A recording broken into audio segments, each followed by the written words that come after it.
You are watching the Division III College Football Semifinals on ESPN, where the road to this year's national championship runs through Naperville, Illinois, with North Central College welcoming in John Carroll University.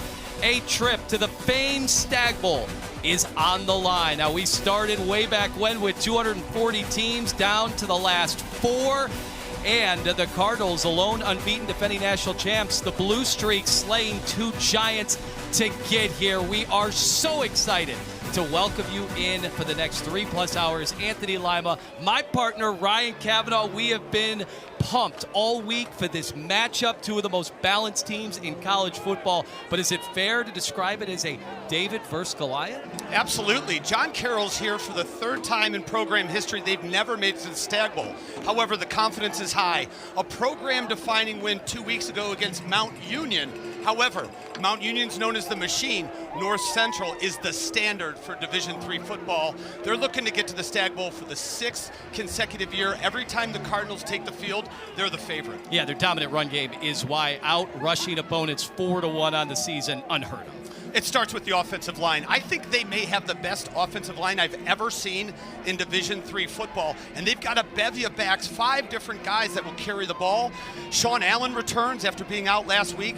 Donovan McNeil had a monster game last week. It keeps the legs fresh, and it wears out a defense. Meanwhile, the Blue Streaks defense, they've had some season-saving plays here throughout the postseason. They're going to need a lot more of that today. Well, they've been outstanding. They've only allowed 26 points to their 3 playoff opponents. They don't have the big name guy on defense, but it's 11-1. They're very technically sound. They're always in position, and they rarely miss tackles. They're going to have to bring their A game to slow down the Cardinals' rushing attack. We are just moments away from kickoff as North Central College won the toss. They want the football. They are going to get the football to start out this semifinal matchup on a beautiful day to still be playing football. Any chance that you are playing football this late in the season, it's always going to be a beautiful day. So here comes the kickoff. Colin Schuler sends that one down to the 2-yard line. And here comes the return on special teams out to the 25-yard line. Sean Allen took the kickoff, and that is where this dominant offensive game will start the football. There was a flag, so we will go down to the field. Our head referee, Stuart Hinman, will clarify things. We expect it to be smooth sailing after this. I can promise you that, between these 2 teams. During the return, personal foul, illegal blindside block, return team, number 23. Half the distance to the goal from the end of the run. First down, North Central. Well, that is obviously not what the Cardinals are looking for to start out. They make so few mistakes, and that's why they are the lone unbeaten team in all of Division III. And you mentioned making few mistakes. How about this guy, Garrett Wilson? Only 4 interceptions and 39 touchdowns. 3 of those interceptions came against Washington. He's very good protecting the football. Wilson rolling out left, immediately missed tackle there. And a nice start for that Cardinals offense, as already Jack Rummel with the catch and then the yards afterwards. A lot of cushion from John Carroll on the edge. It was an easy pass and catch from Wilson to Rummel. And all of a sudden, that penalty is not so impactful from that kick return. 18 yards to get things started. So first down, Thomas Skona in motion. There's the handoff inside. Donovan McNeil churning those legs. Got 5 on the carry. I mentioned that Sean Allen didn't play last week. McNeil, 25 carries, 144 yards, and 3 touchdowns in his stead. One of, as I mentioned, about 5 running backs I expect to see carry the football for this ground attack of the Cardinals. Well, they just find ways to wear those defenses out, notably the defensive line. That is one of the big matchups that we will be following throughout the game. Patient run by McNeil, and now it's a foot race to the 40. Can he get a block on the outside? And he's run out of bounds at the 20-yard line. Explosive play for the Cardinals. and a huge 46, make that 36-yard run. They're working off the right side, and you see John Golden, the right guard, pull and get a great seal block, and McNeil up the sidelines. This is a power running team that has a lot of explosiveness.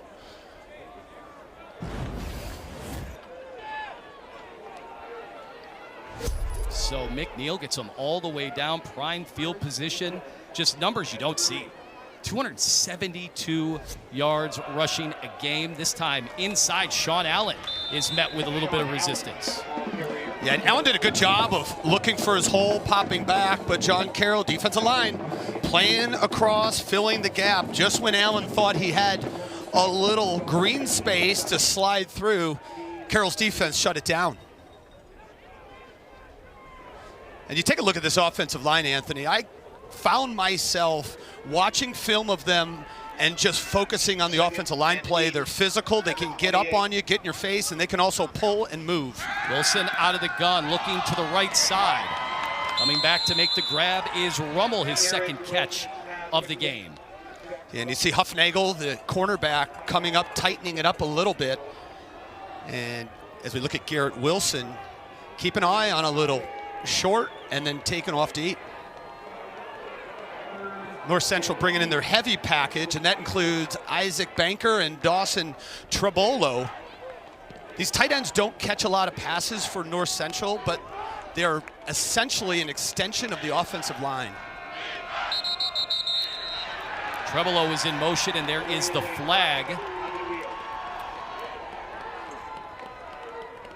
And the Cardinals will take False start. those steps backward. Offense, number 54. 5-yard penalty, third down. Tyson Kramer with the 5-yard penalty. So we've seen two early flags for this Cardinals team, one on special teams, one on offense. How about the job this guy, Brad Spencer, has done for the Cardinals? 57-1 in his fourth season. It's unbelievable. I mean, that's video game numbers. Another rollout. This time, Skokna with the catch, angling back towards the marker on the inside. Did he get enough for the first down? I think he's going to be a couple yards short. Skokna's their guy. Gallardi, semifinalist. Everything he does is full speed. We're going to see a lot of him. He comes into today with 75 catches. And it looks like the Cardinals are going to keep their offense on the field. No surprise whatsoever. 12 of 16 on the season on fourth down. So the Cardinals operating a 75% clip. Inside run. Carroll had it stacked, but the extra effort by McNeil gets the first down, and they get to keep the offense on the field. Excellent effort by Donovan McNeil. And I think you said it best, Anthony. It looked like the Blue Streaks had him bottled for a second, but he's so shifty, making a man miss in between the tackles. It's a big piece of McNeil's skill set. You saw Tyson Kramer leading the way to make sure, you know, doing those little things to preserve a possession. Skokna was in motion. Wilson over the middle.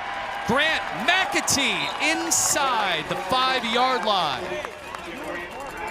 Beautiful job by McAtee finding the soft spot in this zone. He runs, and it's really just a choice route. You're going to see him squeeze in between the safety and the corner. Right there, settles in. Wilson finds him. Move the chains. All right, so they will mark it at the 6. Donovan McNeil back there. He takes the handoff. This time, Blue Streaks string it out, and a flag is thrown at the end of the play.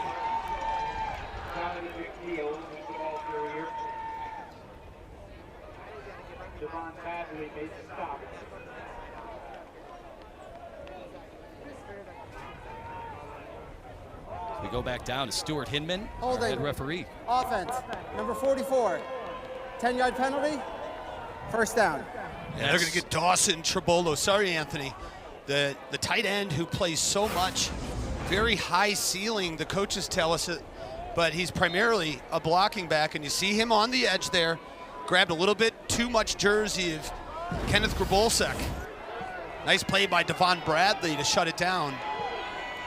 Now 1st and goal from the 16 for the Cardinals. Uncharacteristic 3 penalties so far. Saw Grabolsek, he had that big stop on 4th down at Mount Union a couple of weeks back. Wilson all alone on the draw. He shifts to the side, finally brought down inside the 4 as he kept that run alive. And Wilson's a sneaky runner. He's not the guy you expect to pull the football down and run. However, this time, design quarterback draw. You get an extra hat in the run game, and nobody's expecting Wilson to do this. He catches the Blue Streaks off guard. Nice gain to get a lot of that penalty yards back. Lamar Thomas with the big stick from the secondary. Got 11 on the play. So 2nd and goal at the 5.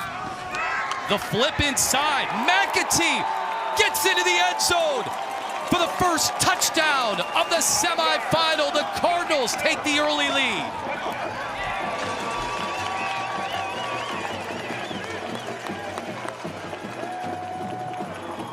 Grant McAtee comes in motion. A little bit of a trick play. It's a little shovel pass from Grant Wilson. Great blocking on the left by Brock Nunez and Tyson Kramer. And McAtee has a lane straight into the end zone. Efficient drive for the Cardinals.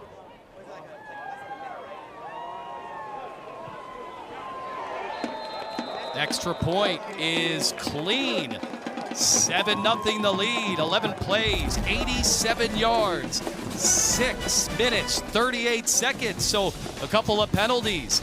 They weather the storm. And now the Blue Streaks will touch the football for the very first time. The Cardinals, they take the lead on their first possession. Nothing new for them, although had a couple of penalties they were able to overcome. 40 passing touchdowns for Wilson, the most efficient. We'll talk about the running game. They're also the most efficient passing game in Division III. We talk about the balance of this team. It's what makes them just so tough to deal with. North Central has led, scored the first touchdown in all but 2 games this season. They're not used to playing from behind. And now that Blue Streak offense, they'll get a chance for the very first time today. That very experienced signal caller, Nick Semtenfelter, has just been terrific. He's a Bucknell transfer, and he has fit right in here over the last few years. Look at the completion percentage. Every quarterback that plays football at any level would envy that number. And it actually went down in the playoffs. He finished the season as the first quarterback at any level in college football to throw for complete more than 80% of his passes. He swings one out of the backfield. Cohen Klimack with a nice gain to start out of 8 yards. And Cohen Klimack, the true freshman, has been a real surprise, and he's coming on strong for the Blue Streaks. Had a great game last week, and as the season has gone on, Klimack has got a lot of run. I'm not surprised to see him starting in the backfield. Nolan Tanner, the tight end, lining up off tackle. Another throw. And you'll see a lot of that in this passing attack. Quick, getting rid of the football quickly. And Shane Lindstrom, sure-handed as anybody in college football, makes a grab. Yeah, Shane Lindstrom's the X factor for this game for John Carroll, because so much attention is going to go on number 4, Ty Montgomery, and number 13, Kenneth Rawls. But as you said, Shane Lindstrom, best hands on the team, good route runner, and with all the attention Rawls and Montgomery attract from a defense, there's going to be opportunities for Lindstrom. Had that monster performance against Mount Union, which was a program-defining victory. And again, keeping it in the air. And this one to the outside, Kenneth Rawls with a little bit of juice after the catch. We can already see the game plan for John Carroll, and it's dictated by how good North Central is on defense, especially up front. Semptimphelter is going to look to get the ball out as quickly as possible, get the ball in your skill position players' hands, and that will protect you from guys like J.P. Sullivan and Maverick Oli, two of the best defensive tackles in all of Division III on the inside for the Cardinals. So Blue Streaks, a couple of first downs already and into Cardinal territory. Montgomery in motion. Rolling out right side. There's Montgomery. Nice tackle immediately by Roby. Doesn't allow a lot to get past him in that secondary. Mari Roby's a standout on defense, and you see him already on Ty Montgomery. As you look at these stats, he's basically set every receiving record in John Carroll history over the past couple seasons. A real interesting story is Ty Montgomery. We'll talk about him as the game goes on, but I expect number 2, Mari Roby, to be locked in on Ty Montgomery for a lot of this contest. You could tell Cardinals coaching staff, they were very, very impressed with what they had seen on tape from Montgomery, and they were going to be locked into him throughout the game. Meanwhile, Semptimphelter will just toss this ball out of bounds. Obviously didn't like the look of what he saw in that play. Well, I think they were bringing Rawls across in motion, and that was with the play action going to the right. They wanted to drop it to the left of Rawls, and North Central had it sniffed out all the way. Semptimphelter, who doesn't throw a lot of incompletions, that time chose the right decision, and that's throw it to the first row. So decisive, and that is one of the things you'll see on film watching this offense and how he orchestrates things. Yeah, and North Central's coaches talked about it. He is very good at going through his progressions and getting the football out. Doesn't take a lot of sacks because of that quick decision making. They're 54% on third down this year. The comebackers incomplete through the hands of Lindstrom. And Mari Roby was right there to make sure that this drive would stall out. Ball was a little high, but that's a ball that Lindstrom typically catches. And that's a big fourth down spot. Semptimphelter right through the hands. Nice hit by Roby. The Cardinals offense, who just had an extremely methodical drive to start the game, is back on the field. Owen Schukert, the senior, has been vital throughout the postseason. Low snap, but he's able to get that one all the way down to the 6-yard line, where Rummel is able to down at 37 yards of field position battle now as they flip the field after a couple of first downs. North Central has it next. Well, we said at the start the road to the national championship in Division III would come through Naperville, Illinois. Look at the dominance, the success, 3 national championships, back here in the semifinals once again for the 6th straight year. And look at that record. It almost doesn't seem possible in any sport, at any level, especially as competitive as Division III football is in this country. As impressive as Brad Spencer's record is, he's a better person. One of the nicest coaches I've ever had the pleasure of speaking with. North Central through and through. His dad worked here at the college. He said he grew up at this college, and it's all he knows. He played here. He was an assistant coach and now the head coach for the Cardinals. Backed up right now, the Cardinals, a handoff inside, goes nowhere to McNeil. Terrific stop by that Blue Streak defense, and Kenny Grabulsik is right there. Grabulsik upends McNeil for one of the shortest offensive plays for North Central thus far. And look at how impressive the Blue Streaks have been throughout the season. 3rd in all of Division III, holding teams to less than 50 yards a game on the ground. That's why we're so excited to see this matchup in particular. Cardinals got the best of them on the opening drive, but now up against it deep in their own territory. Very patient effort this time by McNeil, who gets to the outside, and he's sprinting down the sidelines. Huge gain, the Cardinals getting out of the shadows of their own goalpost, 22 yards on the run. Donovan McNeil is an explosive back with a lot of quickness. You're going to see Lamar Thomas, the safety, come up and have a chance at him. And look at the power of McNeil. Runs through the tackle, up the sideline. And the hot streak for number 4 continues. Yeah, getting to the outside, Dylan Crassie, who had the huge week, the 2 interceptions last week, but that time could not contain. Wilson unloading one deep, and it's caught. Jack Rummel, a walk-in touchdown, 71 yards.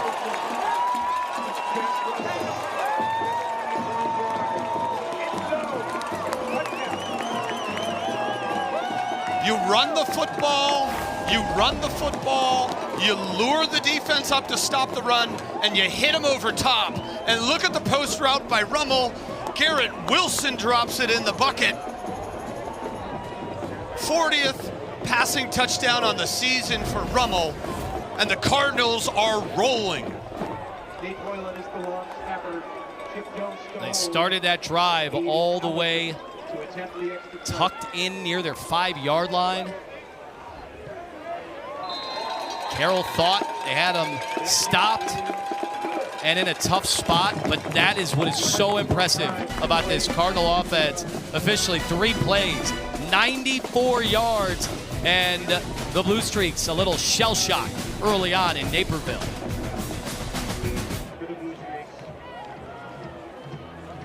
We're going to take a look at how this touchdown works. You see Skokna, the inside receiver. He brings the safety in, and then Jack Rummel just runs right past the John Carroll defense. 71 yards. That's the longest play from scrimmage for North Central all season, and they do it in a big spot here in the semifinal. I'm thinking the Cardinals faithful giving me a little the okey doke before the game. Said, well, we're not as explosive as some of our national championship teams, and boom, 71 yards. Well, I like that you fell for it. I did. Yeah. Hook, line, and sinker. Not hard sometimes. On the return, Climac looking for breathing room, and he is brought down at the 20-yard line, gang tackled by the Cardinals' very stout special teams. So now, anxious moments for the Blue Streak faithful watching from just outside of Cleveland, Ohio, wondering how they're going to respond to a 14-0 deficit. They've had some come-from-behind efforts this year. They sure have. They faced adversity. Obviously, they were down 7-0 on the first play of scrimmage against Mount Union, and then a big game against DePauw. They had to, in the last 2 minutes, drive 80 yards to win that game. So that's what happens when you play a tough schedule and you make it this far. You've seen a lot of things. You've had to deal with it, but they have never been down in this hole this early. I had a nice explosive play there to get out to the 30-yard line. As that time, Nemo Jenkins was in motion, and he took advantage. Yeah, Jenkins comes in with 769 yards rushing on the season, over 200 receiving. And we're going to see Jenkins, we'll see Quincy Newsome, and we've already seen the freshman Cohen Klimek in the backfield for the Blue Streaks. Yeah, Jenkins, one of the rare in-conference transfers when they were in the OAC, which they recently departed last season. He came from Wilmington. So after the first down, Septenfelter on the comebacker, Lindstrom, and that play never had a chance. Jamar Daniel right there. I really like the effort from that guy, Tucker Johnson, playing on the edge. Daniel ties him up, and just when it looked like Lindstrom may get free, Tucker Johnson with an incredible effort going out and putting a hit and bringing Lindstrom to the ground. So they go backwards 2 yards. Jenkins lined up next to Septenfelter on a 2nd and 12. He looks to throw right side, and nice adjustment by Tyron Montgomery. How did he make the grab? Great body adjustment and awareness by Montgomery. We talked about him earlier. This young man, who I believe is going to have a shot to play in the NFL, is Montgomery. Never played a snap of high school football. Walked on to LSU as a basketball player, and during COVID, his older brother, or his brother rather, was a quarterback, and he was catching balls in the back for him and said, you know what, maybe I can do this football thing. And here he is, literally shattering the majority of John Carroll receiving records. Nolan Tanner in motion. Quick throw to Montgomery. And he is dropped. Got a little push at the end from his teammate. Roby there again, a gain of just 1.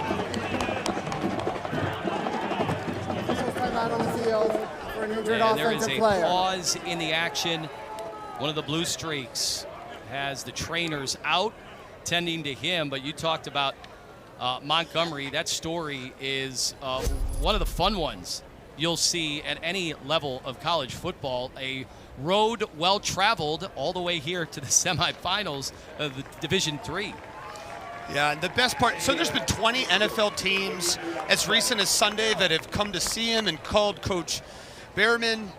But what's best about Ty Montgomery is, as Coach Behrman says, he's one of the hardest workers on the team. He loves hard coaching, and he loves working at his craft. He takes it so seriously. And it's rare these days to see Division III players transcend up to the NFL and get a shot there because of the transfer portal. Montgomery's a guy who made his living here at John Carroll, has stuck it out, and really I think he has a real chance to be playing on Sundays. The Blue Streaks, Isaiah Council was the injured player, did walk off under his own power. And again, the throw a little behind Cohen Klimack, but he also adjusts to make the grab. And he found a nice job in between the linebackers. There's Matt Janiak, number 5 for North Central, who is an absolute tackling machine. But they get the ball to Cohen Klimack. Klimack was a standout wrestler in high school. And because of that background, he's got incredible balance. He's very difficult to bring down. And as you saw in that catch, Anthony, body awareness. 3rd down and 1, and 3 receivers split out to the left.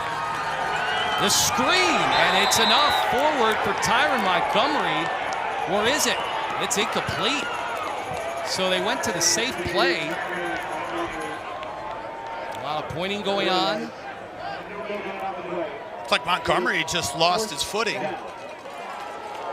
An interesting call here.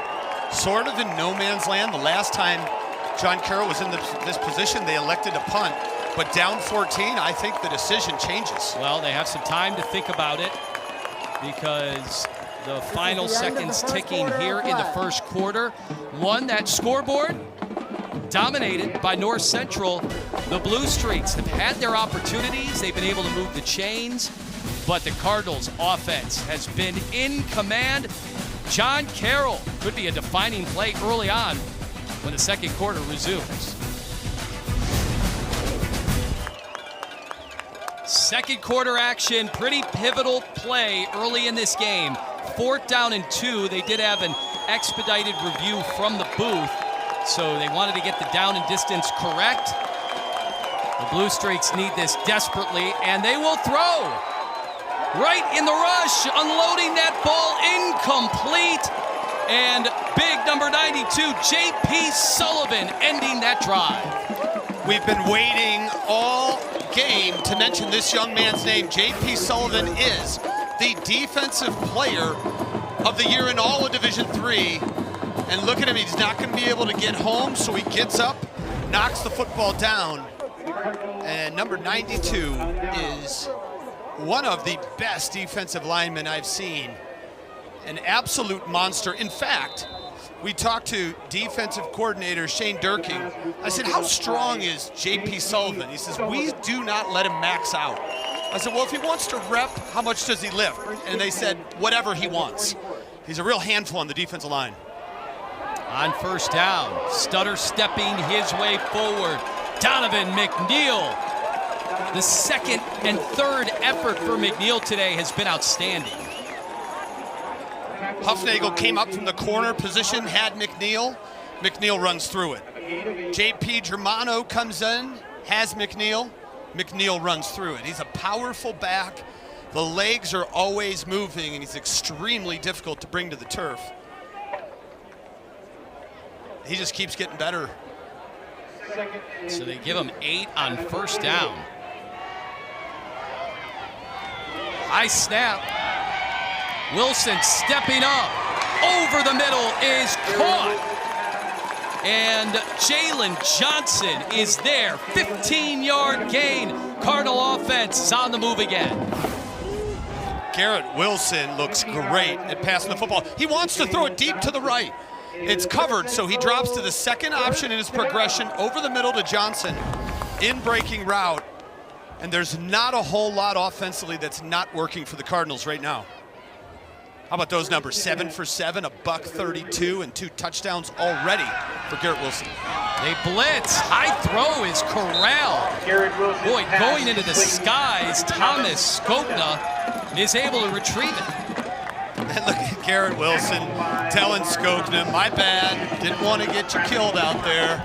The ball sailed on me, but Skopna is the type of receiver that makes a quarterback look good because of his ability to go up to the second level and make difficult catches in traffic like we just saw. CAP D3 first team All-American.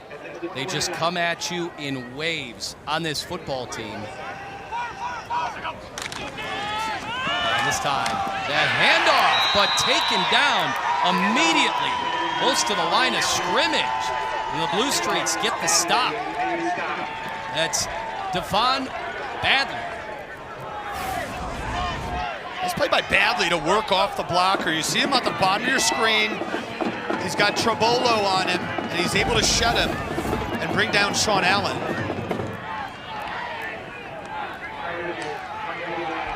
So 3rd and 8. This Cardinal offense has been able to overcome some penalties and some tough spots when they were backed up at their own 5. Can they pick it up? Wilson, right side. It's caught. Jack Rummel. And he's loose. They can't bring him down. Surging into the end zone. 33 yards for the score. Pass complete to Jack Rummel. Get that on camera! Get that on camera, boys! Get that on. Jack Rummel catches a simple out route, breaks a tackle, and weaves his way through the Blue Streaks defense and into the end zone. Have a day, Jack Rummel. This offense, the epitome of unstoppable all season long. And they have just been able to continue things here today in the semis. Every time the Blue Streaks seem like they might have a chance to get their defense off the field, the Cardinals just continue with the impressive play. Unbelievable effort in the passing game. Just when you think you have them down, they score another touchdown, 21-zip.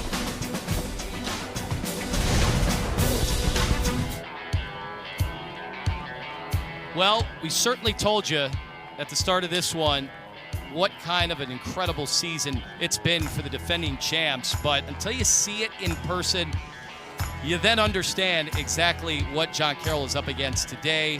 First in offense, first in defense, and the way they marry both sides, now play with a 21-0 lead, this is where they really pour it on.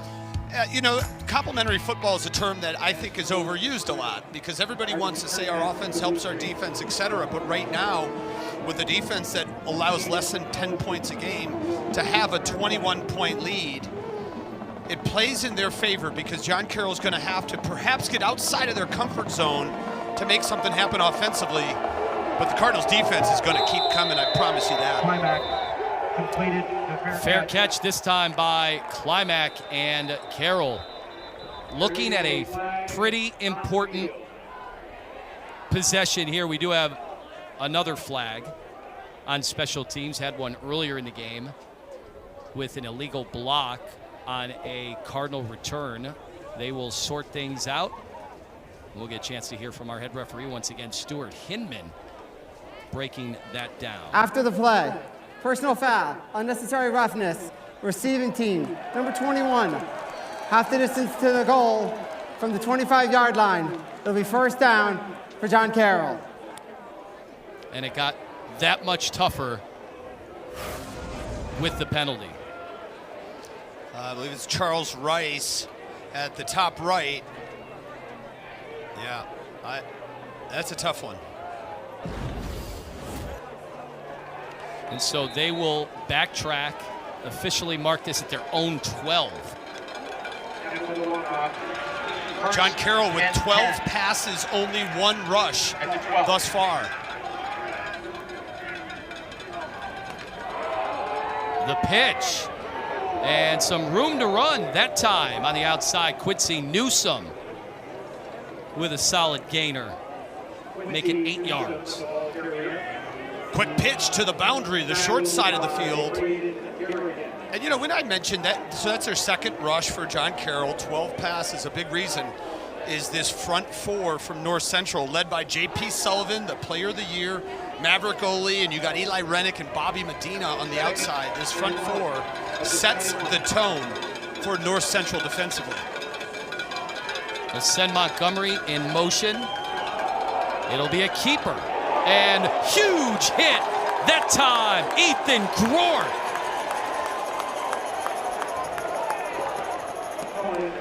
Linebacker coming up to make a play, and they direct snapped it to Cohen Klimack, the running back.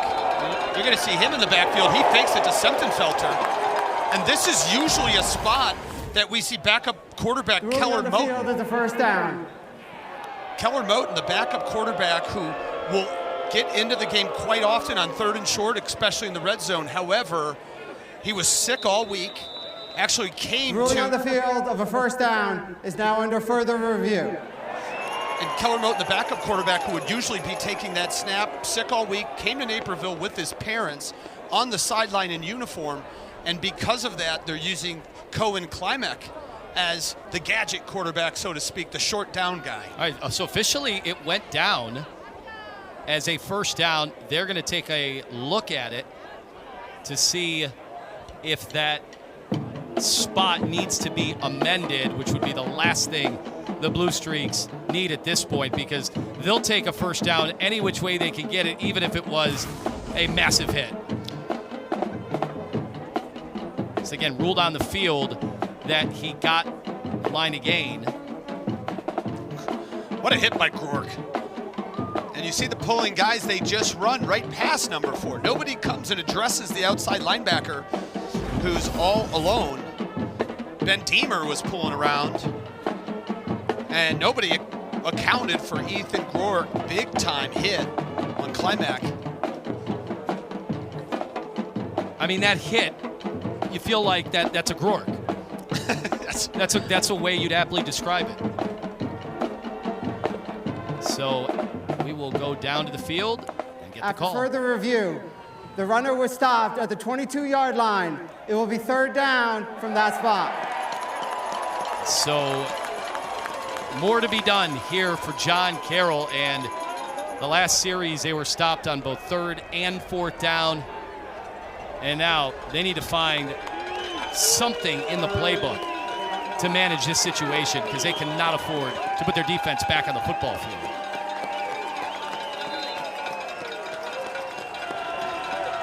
So spotted at the 22. Quick throw, and this time getting past the defenders, picking up the first down, Kenneth Rawls. JCU tried to get this going earlier and it was covered. This time they're able to get it in their big tight end's hand, the transfer from North Alabama, and he takes up the field, coming across in motion. Nice block by Lindstrom on the outside, working on Jamar Daniel. But right now it seems like everything for John Carroll is hard offensively. At the 30.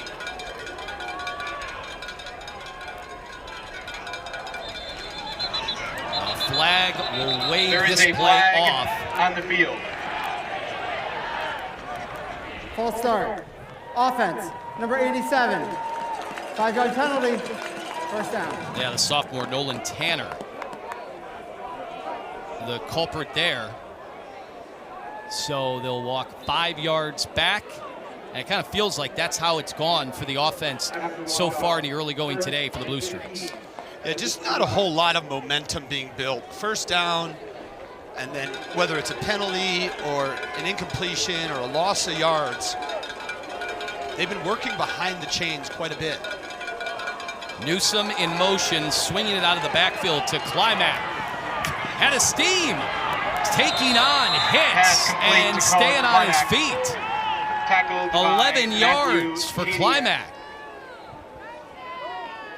Nice tackle by Janiak, leading tackler for the Cardinals defense. But the swing route to get Climac out in the open space, essentially an outside run. And look at the job he does. Nice block by Lindstrom again on the outside. Janiak is a tackling machine.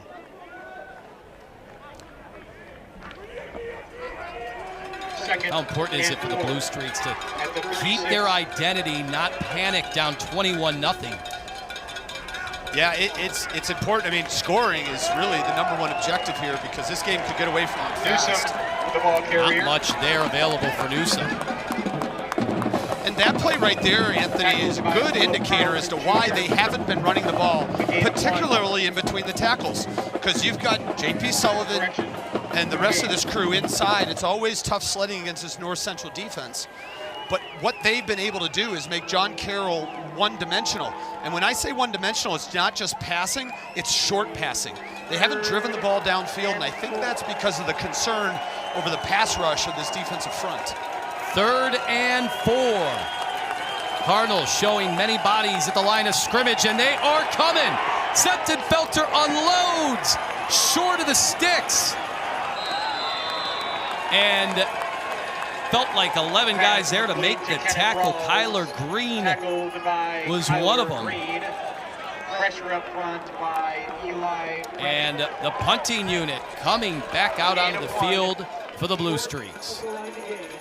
The Cardinals brought a blitz, and they were in man coverage, so while it wasn't the worst play design by John Carroll against man, the defender was on Rawls the whole way. As soon as he caught it, he was hit and brought down. Rummel stationed back at the 21. Will fair catch. And that's where they'll start their next possession of the football. So the Cardinals get yet another stop. What does the offense have next? The North Central football family suffered a loss December 9th as former head coach and Hall of Famer Jeff Thorne passed away after a courageous battle with stomach cancer. Thorne became head coach at North Central in 2015, succeeding his father, John. In 6 seasons as head coach, Thorne guided the Cardinals to a 65-10 record in the program's first national championship in 2019. They had the services earlier in the week, and just an emotional roller coaster for this program to get to the semis, but also the really tough news of someone very important to this program. Yeah, Brad Spencer talked to us this week about it. As I mentioned, Spencer has been a North Central guy through and through, and a very close relationship, not only with Jeff Thorne, but his father, John, who he calls the godfather of Cardinal football. And he said anytime he gets an opportunity to bring up Jeff and John Thorne, he does it because the history of North Central football is so important, and it was built on John and his son Jeff. And personally, I had a chance to talk to Jeff when he was the offensive coordinator for Western Michigan. He went there with Tim Lester for a year, and he was a real offense. Number 63, 5-yard penalty, first down. And Jeff Thorne was a real football guy through and through. He loved North Central, and a real cool piece of this is one thing Jeff would say is keep swinging.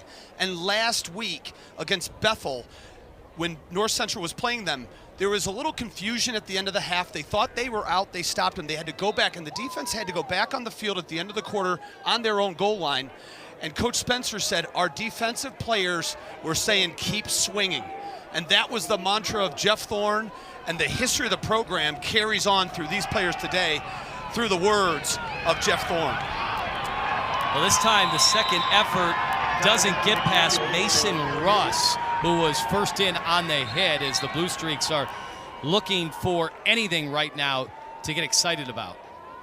There have not been very many negative or no-yard plays for the Cardinal offense. That time Mason Russ, who is the center of that defense, one of the players that North Central identified when we talked to their offensive coordinator, Eric Studeman, he said, 44, real good linebacker for John Carroll. That's Mason Russ. And this is the first play where he's been able to make an impact. But guess what? The Cardinals are going to keep coming at you. Wilson, blitz is picked up, and that time incomplete and nearly picked off. That was the turnover the Blue Streaks were waiting for. They got 7 last week, almost had one there. Nice coverage on the play. You got Chris Golson and Lamar Thomas, and you're going to see Thomas dive for the football, had it in his hands, unable to corral it. And more importantly, first incompletion for quarterback Garrett Wilson. He started this game 9 for 9. I threw more incompletions getting off the bus than Garrett Wilson does. We tightened things up though, a little sloppy pregame. 3rd and 15, so Carroll cannot afford. I did have a couple errant passes to some of the Cardinals on the field before. It wasn't my best work. I watched that. I was impressed. And this time, the Blue Streaks defense, they bottle things up. And they're able to get the stop. How about Ben Day coming in to make the play? And here's something we haven't had the chance to say yet, is that Chip Dose is going to come out for North Central to punt the football. They've only had 30 punts all season long. And they haven't had a lot of work, with this unit. So you're saying if they didn't have 11 guys out there, you wouldn't blame them? Nobody really knows who's on the punt team because it never goes out? Lindstrom back at the 45. That ball booted. Lindstrom going backwards and signals for the fair catch. Backpedaling to the 40-yard line. The Blue Streaks will try to get on the scoreboard next here on ESPN. So one thing about John Carroll football that has been clear, the amount of NFL minds and talent that have walked through the school there in University Heights, Ohio. Look at the names associated with this program. Over 40 alumni from John Carroll are on 19 different NFL teams. One of the deepest representations of any college program. Look at this. And Septenfelter's pass is knocked away after the big hit. Tyron Montgomery skied for it, but Jamar Daniels said, absolutely not on my watch. Daniels playing safety. He's got that half of the field, and this ball's a little underthrown, or maybe Montgomery jumps a little too high, but he has to reach down, and you see Daniel with the big collision on Montgomery. That's a tough catch to make, and Daniel was the reason. Well, we talked about all the NFL talent that have walked through those hallways and on that campus, and we may be looking at another one with Tyron Montgomery. At that time, could not make the grab. Cohen, Climax, the 2 yards from Climax there on second down. Yeah, you see big number 92, J.P. Sullivan, getting up off that pile. I was here yesterday for North Central's walkthrough. First of all, what a welcoming campus committee. And J.P. Sullivan was going through the walkthrough with a white cowboy hat on. And I said to the sports information director I was sitting with, I said, who's going to tell him to take that off? And the answer is nobody, because nobody's messing with J.P. Sullivan. The Cardinals thought they saw some movement. Instead, Montgomery in motion. There's movement right there. And that play stopped. The Cardinals were bringing extra players from the secondary on the pass rush, and a little discombobulated there from the Blue Streak offense. False start. Offense, number 57. 5-yard penalty, 3rd down. Yeah, they're going to get the center, Michael O'Rourke. This is a homecoming game for him. There he is, a true freshman. Along with Jack McKinnon, the right guard, they start 2 true freshmen. And look at the helmet. That's what I love about Michael O'Rourke.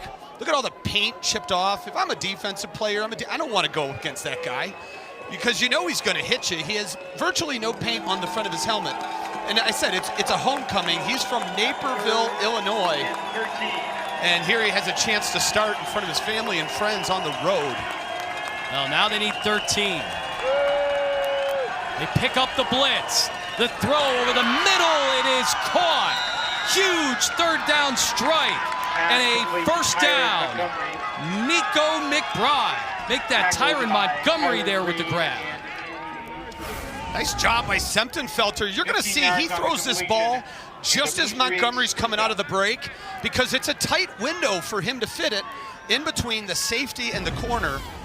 That time, you know, North Central got Carroll to jump off sides by showing pressure, and that time they dropped everybody, but Semptonfelter was able to find Montgomery in a spot in the secondary.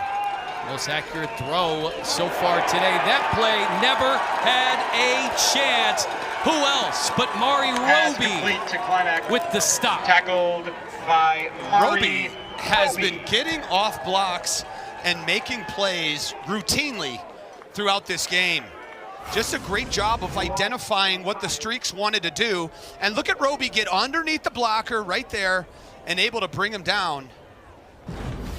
That was Evan Nelson trying to contain Mari Roby, but he has been, frankly, uncontainable on the outside. And that's what you want out of your cover corners. Come up and run support. Second and long. They need 15. And they'll throw to the near hash. Nice pass and catch to Shane Lindstrom. Right there on the sidelines, pick up of 7. So it makes this next one a little more manageable. And now what's interesting, Anthony, they have the ball at the 47, does John Carroll, and you have to wonder, for Travis James, the offensive coordinator, Jeff Behrman, is this 4-down territory? And that may decide what they elect to do on 3rd and 8. There's Montgomery at the top of the screen. Typically in these situations, it's his chance. Rushed out of the pocket. Ball fluttering out of bounds and incomplete. The pressure getting to Carroll on that 3rd down. Braden Garrigan was all over. There is no foul for intentional grounding. The quarterback was outside the pocket and the ball got beyond the line of scrimmage. It is 4th down. And you see Garrigan coming off the edge. He's playing safety, but they drop linebackers. They bring their safety up. He runs through a couple blue streaks. And the punt team's on the field. Great job by Braden Garrigan in pass rush.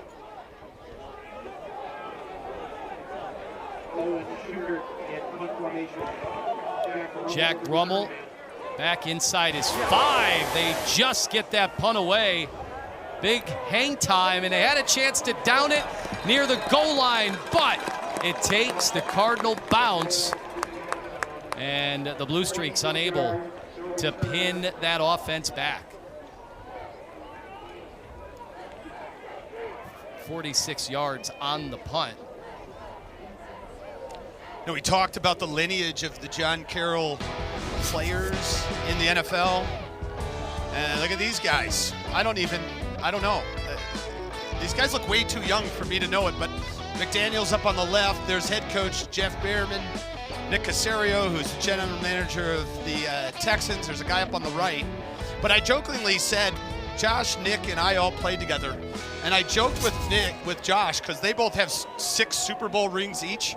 I said, combined, we have 12 Super Bowl rings. And we don't have to worry about who has what. That deep ball just over the outstretched arms of Thomas Skokna. They were going for it all on 1st down. Skokna is a big play receiver for them, and he does everything 100 miles per hour. He's like a road runner out on the field. 23 receiving touchdowns on the season for Thomas Skokna.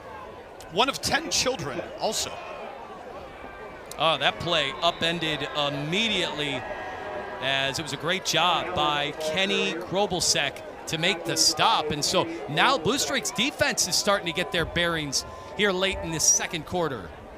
And that'll bring us to our 2-minute timeout, as the Blue Streaks, after the break, will want to make sure to give their offense an opportunity to put some points on the board. Don't go anywhere. D3 Semi on ESPN.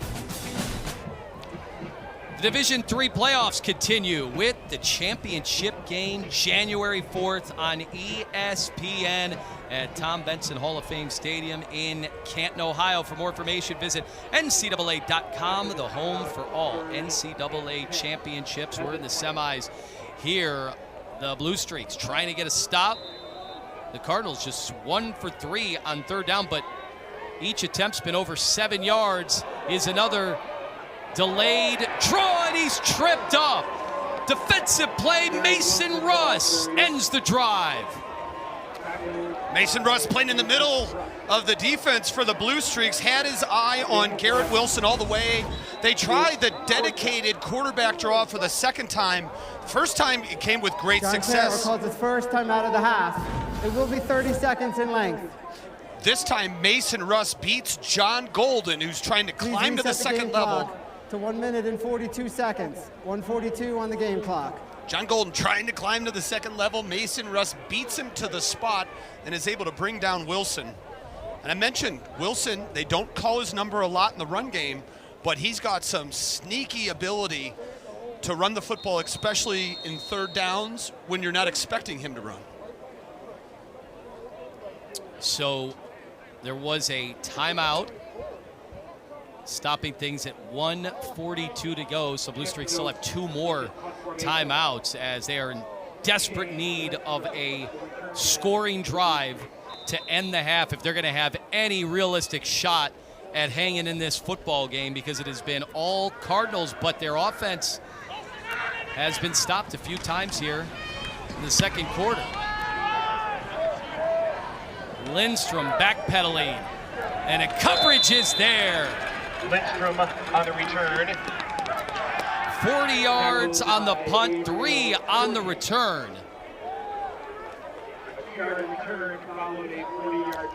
Really nice tackle by Gabe Georgie in special teams. As soon as Lindstrom caught it, Georgie was all over him.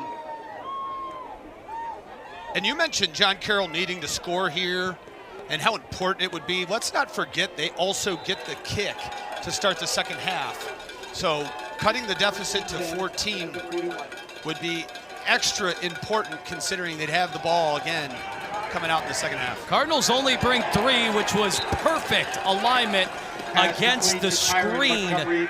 Carroll was hoping that would be a big one, but a bigger one, and J.P. Sullivan ends any of that. Yeah, they only brought 3, but they kept number 92 back. And as Lindstrom comes across, he ran into a brick wall with a plaque on it that says, "My name's J.P. Sullivan." This guy is an absolute monster on the football field. He's playing right there in the middle of the defense. Hanging in the pocket. Nice grab over the middle. Nico McBride. A 10-yard dart. Braden Garrigan on the defense. And it looks like John Carroll is going to take a timeout as the clock continued to roll. John Carroll calls his second timeout of the half. It will be 30 seconds in length. So Semptenfelter hanging in that pocket. All sorts of noise around him. He does a nice job. Look at him. He's just buying some time. 47 seconds. 47 on the game clock. And it will start on the snap. Thank you. Buying some time. Danny Nuccio bringing the blitz, and Semptenfelder able to get it out right away. There's the OC, Travis James. He was particularly amped for this one in pregame. He started his football playing career here in Naperville, playing for North Central College. Yeah, how about that tie-in? Knows Brad Spencer, the head coach, very well, and what a job Travis James has done.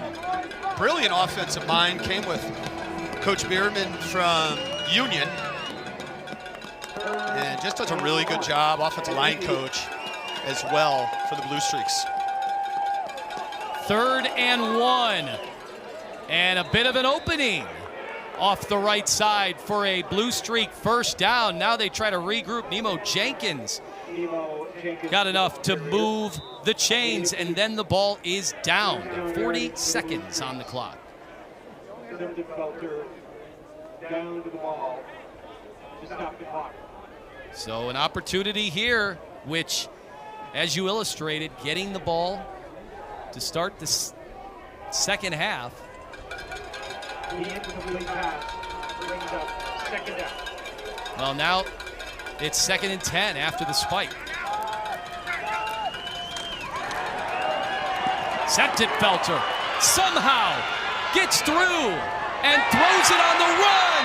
One-handed grab, Tyron Montgomery.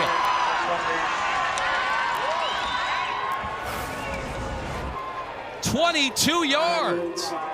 Look at J.P. Sullivan putting the pressure on Septenfelter, dangerously close to going across the line of scrimmage.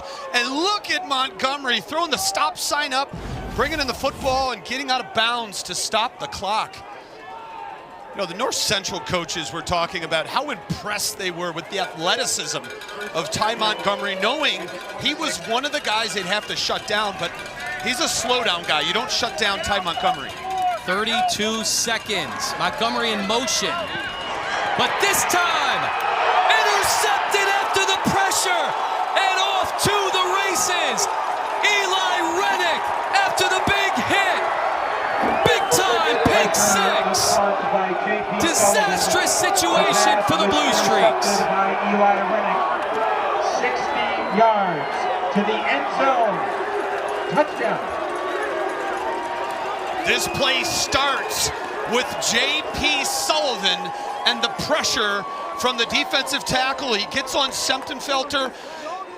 Nick Septenfelter tries to throw the ball away, and he hits Eli Rennick right in the number 7, and off to the races goes defensive end. But look at number 92. Look at the pressure, and he throws it. Ill-advised decision by Septenfelter, and look at Rennick. He's off into the end zone, and those guys behind that white fence right there are all the Cardinals not dressed for this game. So Eli Rennick took the football and celebrated with his teammates.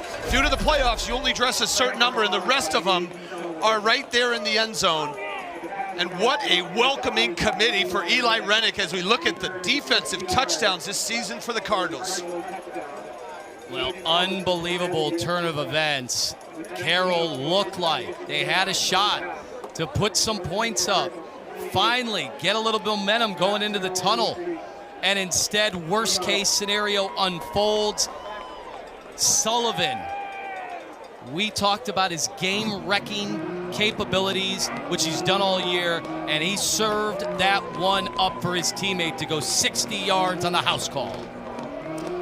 Eli Rennick, second interception of the season, and the last one was against Augustana, and he took that one back 18 yards for the touchdown. So if Rennick gets an interception, it's points on the board. The guys just go. Unbelievable. The athleticism you saw there, and just a tough mistake. You could tell too, Septenfelter on the ground didn't even want to look. Yeah, that's and I understand what Septenfelter was doing. You know, he's trying to make something happen, get rid of the football. The problem is that Sullivan got on him so fast, the reaction time didn't allow him to do much other than throw it away as soon as he could, and Rennick was right there for the easy interception. All right, fair catch. 19 seconds still to go. And how do you recover from this? Well, you go into the locker room and you make some adjustments, and you have to come out, and if you're John Carroll, you just have to have a short memory. However, you're still coming out to play North Central in the second half. This team is fantastic in all three phases of the game. Not a whole lot of weaknesses, and Carroll's going to take a knee and get started on those adjustments. So that is our first half. Total domination in every phase as the Blue Streaks had some chances, but North Central as advertised. It's the Cardinals' dominance we've seen all season on both sides of the ball. So don't go anywhere. Our halftime show will have all the highlights and analysis, and also a look at what unfolded in a semifinal thriller on the other side of the bracket. But here, 28-zip, North Central cruising.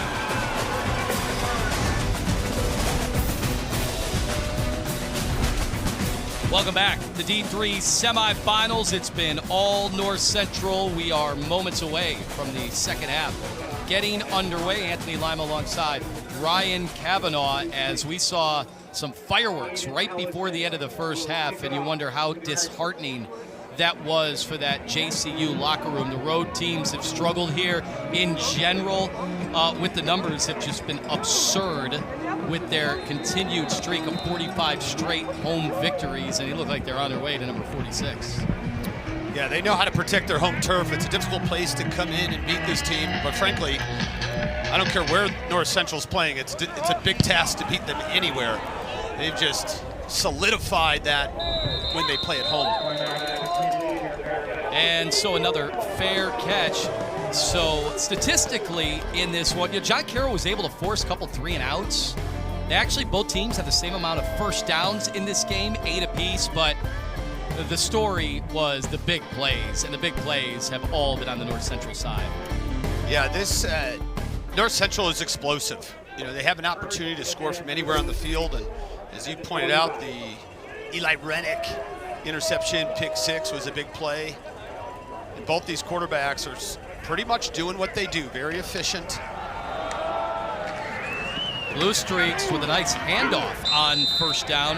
Cohen Climack able to get some breathing room finally in the run game. By Danny Nuccio and Matthew Chaniak. The time that Blue Streaks brought a couple linemen out to try to outflank the Cardinals on the left side of their defense. And a 5-yard gain for John Carroll on the ground is more than what they have been getting. They haven't been able to run the football, but frankly, they haven't really at the 30. Tried to really dedicate it to the run, and now down 28, they're almost in a position where if they start passing, keep the ball in the air. Quick throw this time. Montgomery trying to break some tackles, but the Cardinals are there. It's a pickup of just one on the play. J.P. Sullivan playing from inside. Down the line, take a look at Montgomery as he catches it and tries to come inside. Look at number 92. Look at the flow, and there's the big hit. Beautiful job by J.P. Had some help from Ethan Rourke, the linebacker, who was the first one there. But this guy right here is an absolute monster on the defensive line. Coach Brad Spencer said nobody has been able to block him this year. 3rd and 4. Montgomery to the far side in motion. That ball directed towards him, and it is short of the chain. Some sure tackling. Braden Garrigan was right there in coverage. Every time John Carroll tries to get somebody open, and like that time is a perfect example. Montgomery's open and the window closes so quickly. Garrigan, as you pointed out, sprinting, and as soon as Montgomery caught it, he was all over him. So the Blue Streaks will punt. It's been a busy afternoon for Owen Schukert. Has had 4 punts so far. This time it is drifting and taking a Blue Streak bounce all the way down to the 20-yard line. So it'll go down as a 47-yard punt and no return. That's a Cardinal offense. We'll get a chance to start, but we do have to address the flag on the field and get a chance to hear from the head referee today, Stuart Hinman. Cardinals had 2 special teams penalties there in the first half. During the kick, personal foul, illegal blindside block, receiving team number 17. Half the distance to the goal, first down.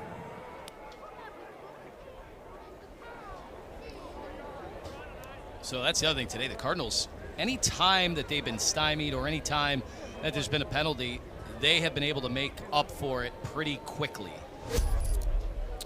Garrett Wilson has been outstanding. You take a look at the first half. 2 punts, which were on their last drives, but a very efficient game from the Oklahoma State transfer, Garrett Wilson. Of course, he took over for Luke Lennon, who was a 2-time Ghilardi Award winner. Lennon had an outstanding impact on this football program. And Garrett Wilson who beat out Demir Ashiru in a competition. Ashiru transferred from Ferris State. Wilson comes in from Oklahoma State, but it became pretty apparent right away that Garrett Wilson was the guy, and he has continued throughout the season, not only to reestablish himself as the guy, but can get better week after week after week. Second down, quick throw, and a missed tackle. Jack Rummel down the sidelines, making the Blue Streaks pay for every mistake, 22 yards.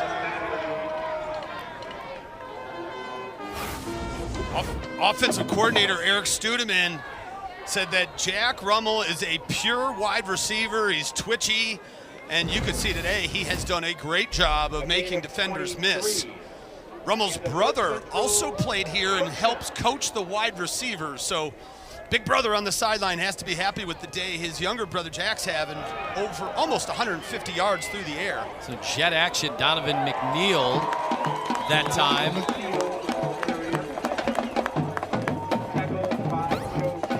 Nine yards on the play.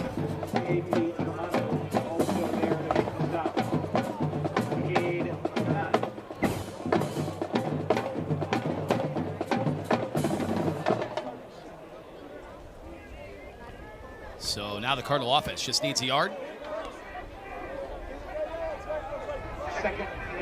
This is what they do. Once they get a lead, they're able to truly milk the clock. But this time, Wilson was looking deep. And now he has his guy wide open. Rummel again. All that time, the offensive line doing their job, and another big-time play down the field. 30 yards. Wilson being patient, finding Rummel, and McAtee almost runs into him, and Rummel got lost deep in the secondary. And Jack Rummel continues to dominate this Blue Streak defense. What a late afternoon for Rummel here in this semifinal. 6 catches, 189 yards, the big touchdown as well. He is having himself an all-time day here in the semifinals. Rummel came into the season with 549 yards receiving with 6 touchdowns. And this has been the best game all year for Jack Rummel. It's just weapons everywhere, but Rummel's a guy who can do a lot of different things in this offense. Very reliable, dependable receiver with big play capabilities. He's had those on display. This one never got off and running. Prior to the snap, North Central calls its first time out of the half. Well, that's about the only thing we've seen slow down this Cardinals attack. You know, you wondered if with a 4-score lead that they would just run the football, get out of Dodge, and you haven't seen that at all. Here in the third quarter, they've continued to throw the football. So don't go anywhere. You're watching D3 semifinal right here on ESPN. Pandemonium in here. Unbelievable. This is what makes this sport so amazing. The college football playoff first round concludes tonight.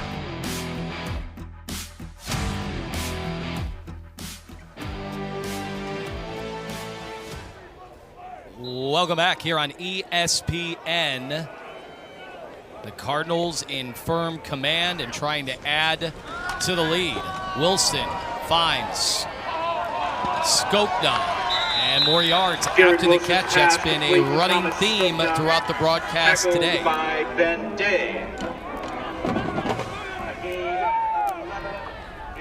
Another 11 yards. Skopna, who is the leader of this receiving crew, is a real story of what North Central football is about. Didn't see the field as a freshman, played JV his sophomore year, and then starting junior year started really making jumps, and he's developed into one of the best wide receivers in the entire country. They send Skopna in motion again. Wilson will need to unload, and he finally does. the sensible play to go out of bounds. You know, only the second time that the Cardinals have been in the red zone so far today. Yeah, and that would be a misleading stat considering the score, but when you have the ability to score from far away like Brad Spencer's offense does, who needs to get the ball into the red zone? Well, you could just see just how well coached. Quarterback that time knew Wilson, just throw the ball away, don't make a big mistake, don't do anything to get the Blue Streaks some momentum. Here's a handoff. Sean Allen trying to find the outside. Was able to dodge for a while, but eventually Kenny Grobelsack comes in to make the stop. And a flag late comes onto the field. And this could be a biggie.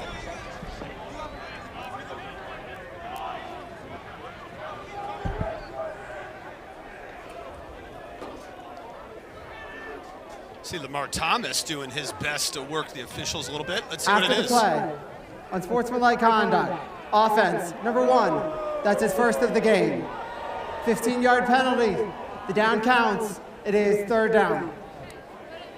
Well, just got finished talking about how well coached this Cardinals team is. You know, Brad Spencer's not going to be happy with this. Just a little trip. A little sneaky trip from Sean Allen.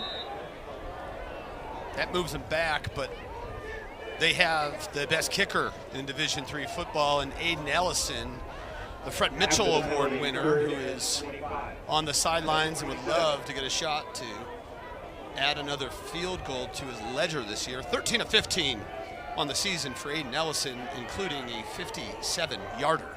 Yeah, Arkansas State transfer, second team All-American. Wilson flings that one towards the sidelines, and that is a terrific grab by Skopna. Didn't think it was possible. Looked like one of the Carroll defenders was going to get his hand in the way. Look at the control that Skopna has with his body sliding, arms fully extended, and brings it in.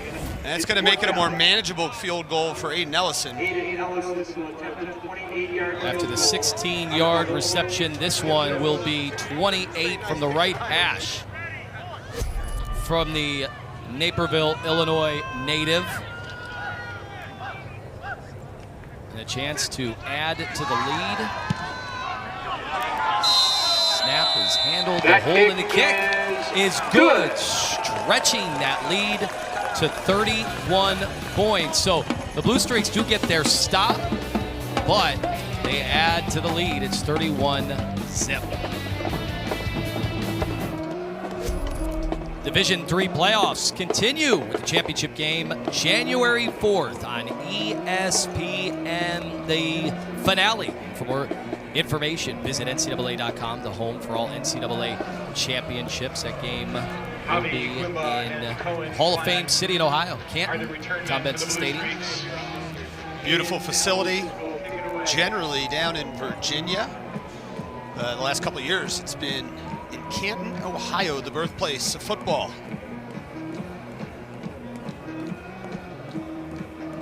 Saw head coach Jeff Behrman looking on.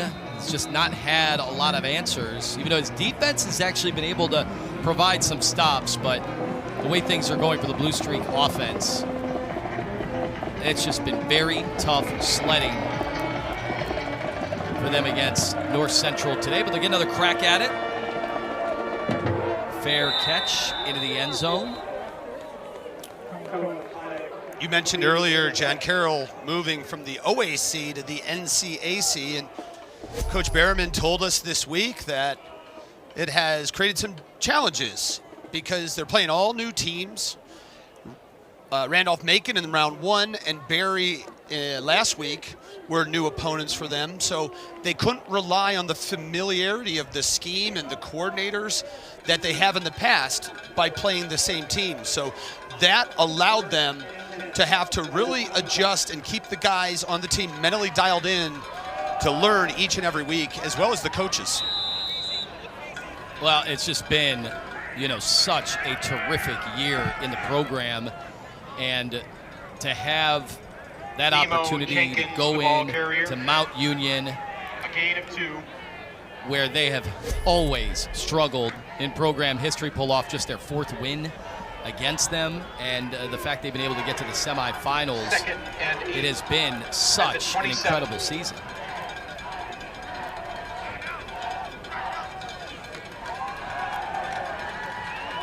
The throw, and he's got his man open! Tyron Montgomery! He will take it to the house! 73 yards! The Blue Streaks are on the board! How long? 73 yards.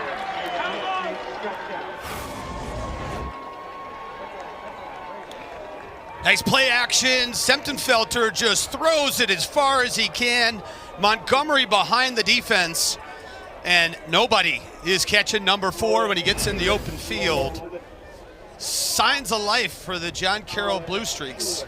Montgomery's 10th catch today here in the semi, now 126 yards receiving, and they did find one answer to this suffocating defense, the athleticism from Tyron Montgomery. Blue Streaks finally on the board.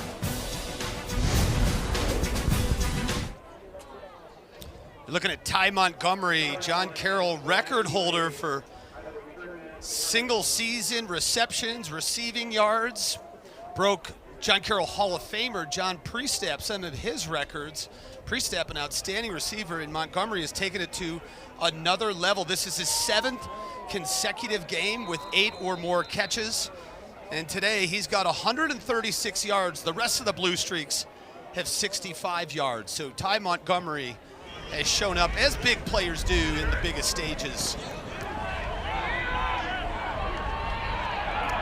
And that time on the return, not much doing whatsoever. Good coverage unit for John Carroll, and these two have been so instrumental in really getting the Blue Streaks all the way to the semifinals. Yeah, what a pair these two have been. And you look at those stats. Great connection for these two guys. And Semptenfelder knows when he needs a big play, find Ty Montgomery.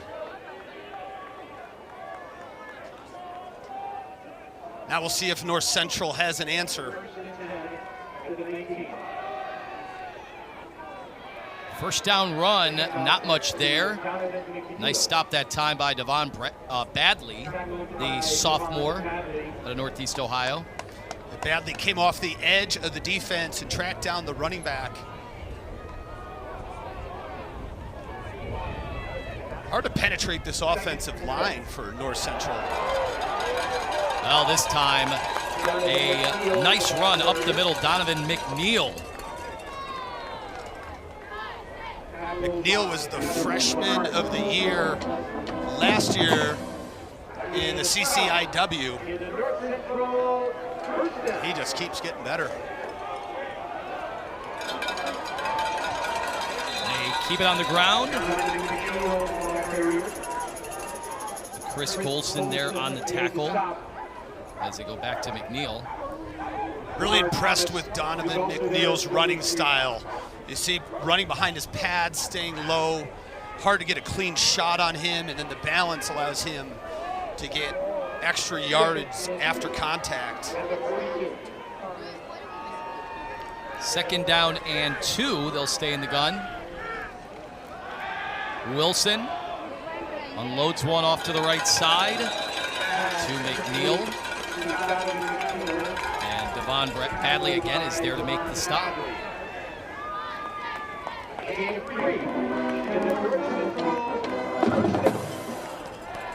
So now able to get the chains moving.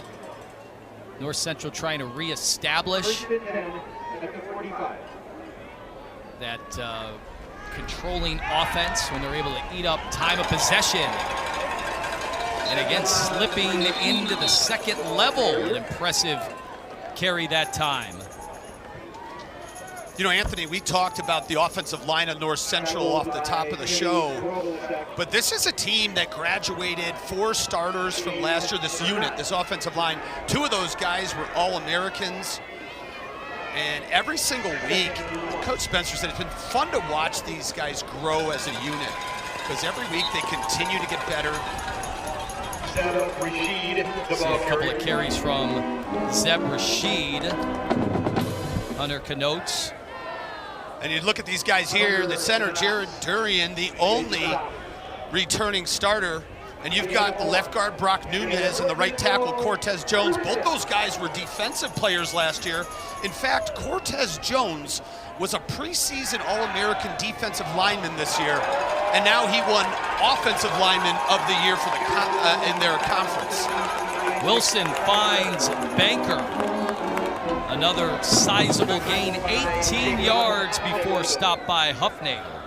Look at the nice job of looking off to the left by Wilson, dropping it down to Banker in the middle of the field. Only his 3rd catch of the season, and only the 3rd catch all season for the tight end group. They don't use the tight ends in the pass game very often, but Banker makes the streaks pay. Going towards the end zone, adjustment. Did he make the grab? No, the football comes loose, but Jack Rummel was about to make an extraordinary catch. And he is laboring a bit to get up off the field. And again, North Central, they just keep attacking.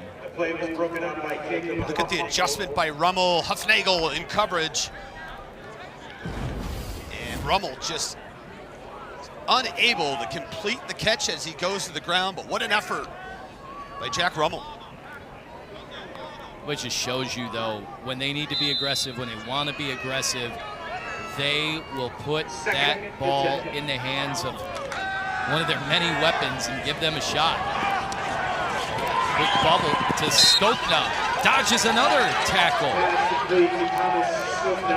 And they get another 9. Skokna is going to take a knee on the sidelines. I didn't see what happened, but Skokna is their go-to receiver. I know Rummel has stepped up today, but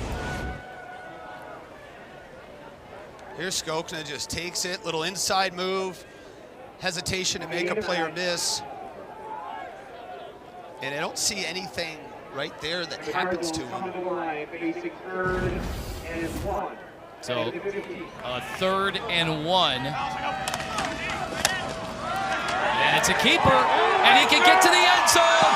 Wilson, 15 yards. The touchdown fooled everyone on the Blue Streak defense.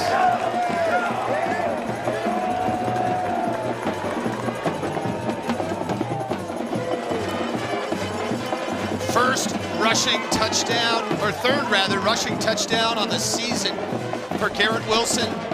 They don't call his number often, but when they do, Wilson delivers. And North Central answers in the fashion you expect defending national champions to do after John Carroll scored their first touchdown. Just a dominant drive, 10 plays, 72 yards. You know, you wonder, John Carroll got some stops, and on that drive, they could not find a way to get off the field as this lead balloons, 38-7. They run play action, and the entire defense sucks in the middle, but watch Jake Pieper on the outside with a beautiful block that allows Wilson to get the edge and get into the end zone. And again, can't talk enough about this offensive line and the work they did. And you mentioned 10-play drive. That's nothing for North Central. They're known for 17-play drives. They've done it all season. Wilson's 4th touchdown on the ground this season. They really know how to take advantage once they get the defense playing on their heels. And the one thing we were wondering at half, you know, how aggressive would they be with this lead? And you've seen it. And when you've got a quarterback with those kind of numbers, you can understand the confidence the coaching staff has in the signal call. He just has a really high football IQ, understands the offense and what is expected of him. You see the efficiency from Wilson, 4 total touchdowns. And Coach Brad Spencer says Wilson thinks like a coach, as if they have another coach in the huddle on the field at all times when Wilson's out there. So the Cardinals, we've said, as advertised, just a unit all the way around. And you easily understand why they're in the position they're at year after year.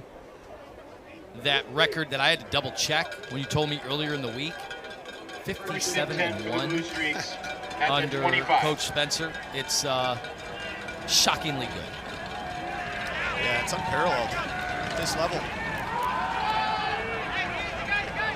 I try to get to the outside that time.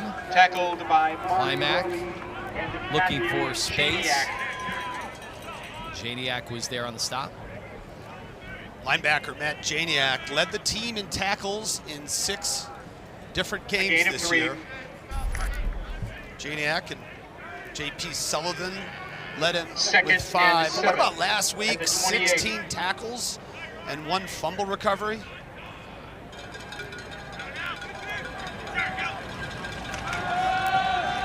Flushed out of the pocket, throwing on the run, and that time Montgomery can't corral the football as he went up to try and make another athletic grab, and Amari Roby was right there. Take a look at the pass rush. You're going to see Sullivan push his man. There you go, 92. He pushes him all the way into Semptimphelter, and now he has to short roll away from that pressure, throwing on the run, and he puts it a little too high for Ty Montgomery. This guy is really something. JP Sullivan. Not a big rah-rah guy, but he will take time individually to talk to players and mentor other guys on the defensive line. Semptimphelter steps up, needs to create, and he does, all the way out to the 36-yard line. That was an impressive 9-yard run before Janiak was able to finally make the tackle. Yeah, Semptimphelter, again, it's just pressure. They run a stunt and a blitz, and he's able to get away from Sullivan and navigate his way to the sticks. Saw a gain of 9 Bobby by Semptimphelter. Medina able to get through, First and 10. and it's just the way that defensive line continues to come after him when you're playing with a lead, which they have virtually all season long. It just makes life very, very hard. Lindstrom gets to the outside and near midfield. Pass complete to Shane Lindstrom. So 12 yards, and Blue Streak offense, they've been able to find some bigger plays here in the second half. Yeah, they've moved the ball at times. They've been able to get some first downs, but to drive the field against this defense has proven to be a tough task. We talked about North Central's offensive line. John Carroll starting 2 true freshmen. Lost their starting left tackle, Grant Myers, one of their captains, to an injury earlier this year. They fake the give, has to unload it. He does to Lindstrom, but incomplete. Late hit, though, as the flag is thrown in. JP Sullivan was around all of it. And it looks like 2 flags. So we'll go down to the field to sort things out. Our head referee today, Stuart Hinman, talking it over.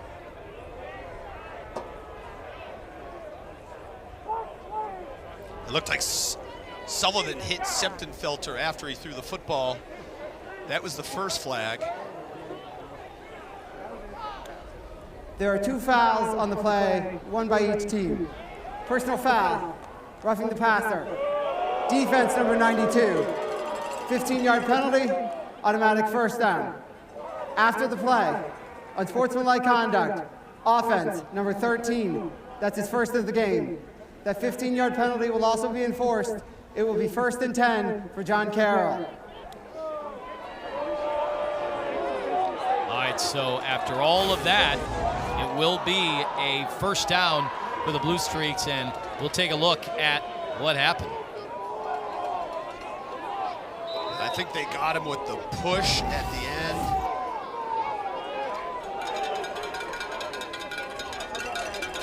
to the penalties. First and 10 at the 49. 20 seconds to go in the third quarter. Handoff on the inside. And the Blue Streaks now in Cardinal territory. Sullivan with another stop. And that clock will tick down. 3 quarters in the books here in the Division III National Semifinals. This is the end of the When we third come quarter back, of play. just 15 minutes separate one of these teams from the Stag Bowl. Things looking good for North Central.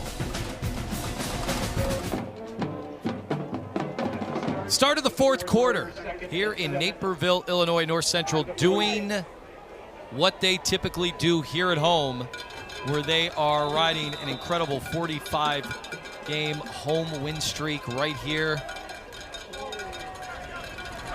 And you certainly understand why when you get a chance to watch them. How in the world did Semptimphelter get rid of that football? It's complete to Shane Lindstrom as Medina was barreling in on him.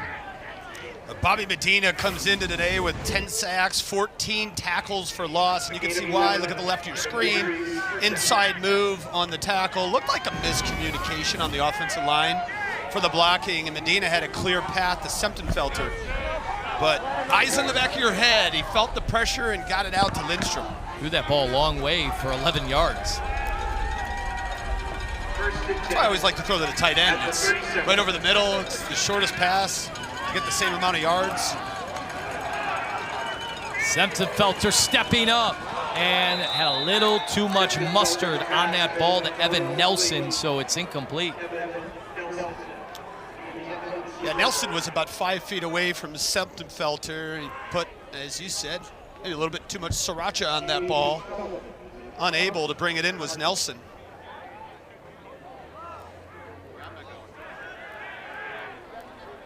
And if Nelson was able to bring it in, there was a lot of space to run. You know, we've seen Medina get in the backfield and Sullivan, and what I think is most impressive about North Central defensively is that they can pressure the quarterback with only 4 guys bringing pressure, which allows them to drop 7 into coverage. And that makes it very difficult for a quarterback to find open receivers. And this one batted away. Matt Janiak read it, got his mitts on it, and was looking for even more. It'll just go as an incompletion. Take a look at the pressure here. Once again, Sullivan, 1 step and he's already in Semptimphelter's kitchen. And when you're under that much pressure as a quarterback, you start to speed everything up. Because even when the pressure's not there, you're anticipating it. And North Central has been applying the pressure to Semptimphelter all game long. 3rd and 10. Tough spot for the Blue Streaks. Walls caving in, but a very calm delivery. Short of the sticks, but 9 yards to Shane Lindstrom makes 4th down much, much more manageable. Really nice job by the Blue Streaks offensive line. They dropped one of the North Central dropped one of their linemen, brought an outside backer. They picked it up, no problem. And Semptimphelter delivered a strike. Coach Bierman's looking at the play sheet, wondering what Travis James is going to dial up here on a very important 4th and 1. Well, they got up quick to the line. Rolling out. Soft toss, and it's caught. Nemo Jenkins. And with yards after the catch, 10 yards on 4th down and 1. Linebacker Danny Nuccio was covering and peeled off at the last second. You're gonna see number 33. See, he's got Jenkins, and then he stops to address Semptimphelter, and that allowed Jenkins to get open, catch the ball, move the chains. 11th play of this drive.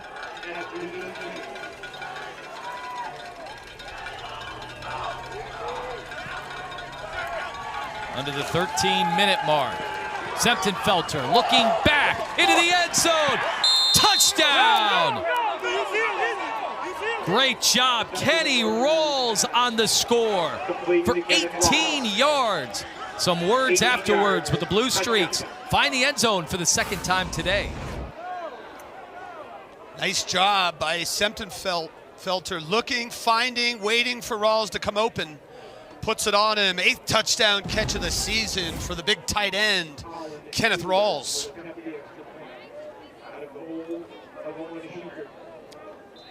Colin Schuler, the extra point, and so something for John Carroll faithful to get excited about. A couple of scores here in the second half, not giving up on their 2025 playoff hopes just yet. And there's a look at Kenneth Rawls, who just caught the touchdown pass, but the connection between Nick Semptenfelter and Kenneth Rawls goes much deeper than just on the field. And we'll get into that right after this kickoff, Anthony. And looks like we will have a return. And a nice crease all the way out to the 35-yard line.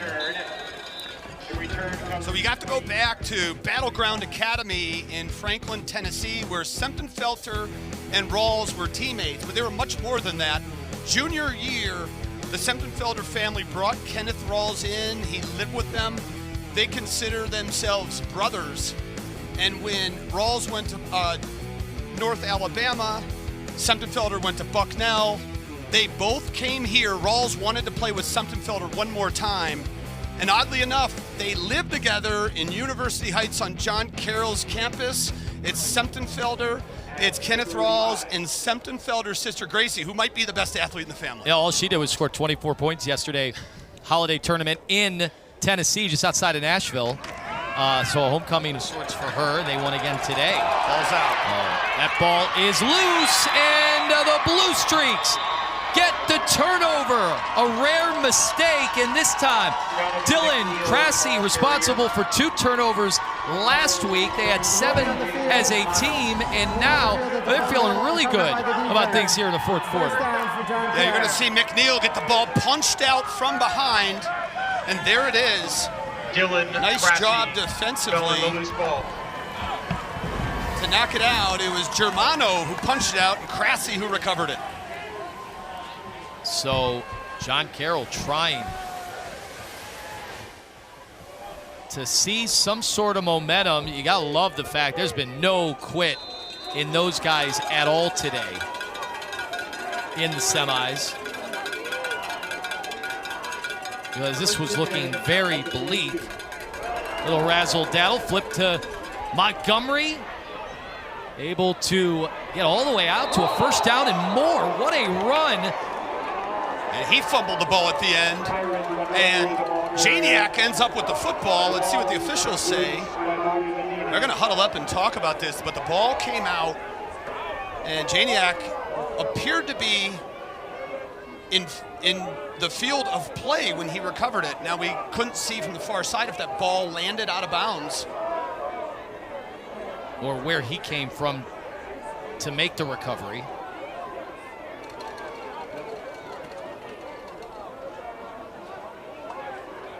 But again, you see that speed from Montgomery flashing. They finally got him to the outside. The ruling on the field is the runner was out of bounds prior to losing possession of the ball. So because of that, Blue Streaks will continue with the football, at least for now. Well, let's take another look at this, Anthony. The ruling on the field is now under further review. The question is if there was a whistle.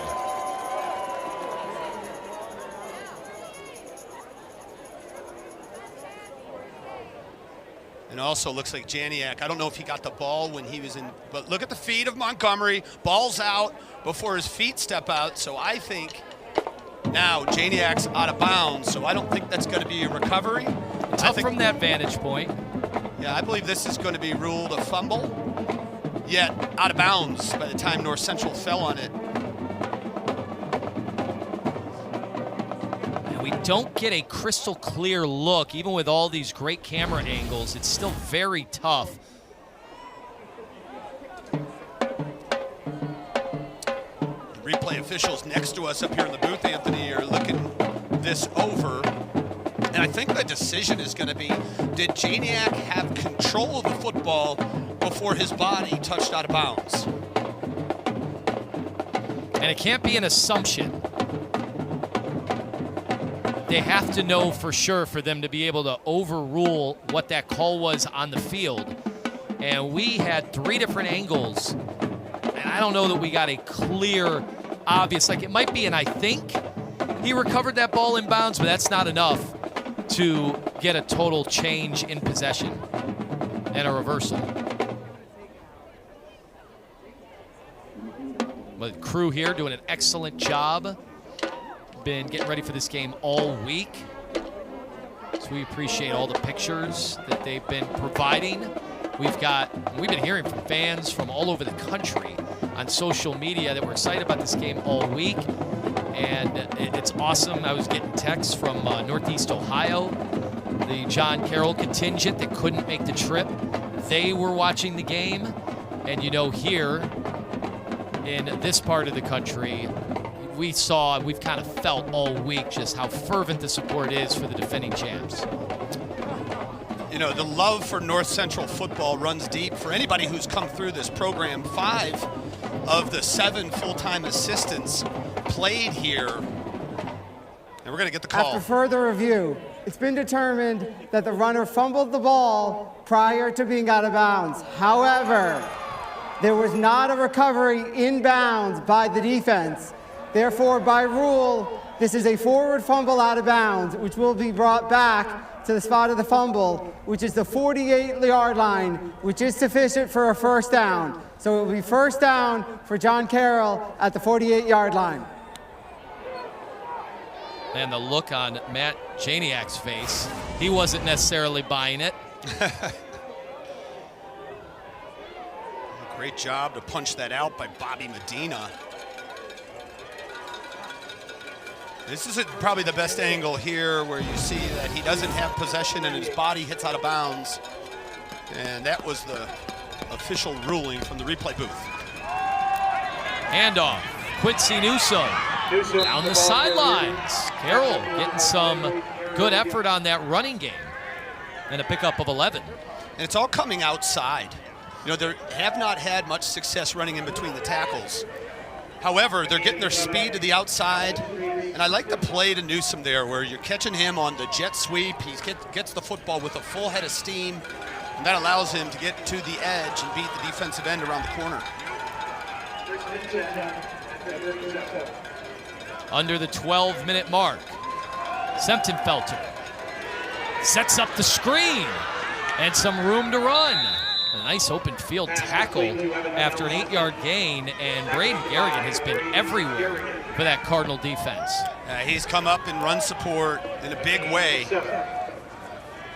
You had Michael O'Rourke and Jack McKinnon, the 2 starting freshmen for John Carroll, getting up to the 2nd level. But Garrigan able to get skinny and bring Nelson down. Call it 2nd and 3. Montgomery motioning towards the center, and with an arm draped around him, Semptonfelter tried to get that ball off, and who else but big J.P. Sullivan getting in the way. I'm not sure how he doesn't get a camp invite in the NFL, you know, getting into a camp with an NFL team. Because you're the best defensive player in Division III, and you play the way he does at the defensive line, that translates for me to the next level. And I would be shocked if somebody in the NFL didn't want to take a closer look at J.P. Sullivan. Well, just considering every team and their approach is to make sure he doesn't wreck the game. Play action out of the backfield, Newsome looking for a block, and he got free for a 5-yard gain to move the sticks.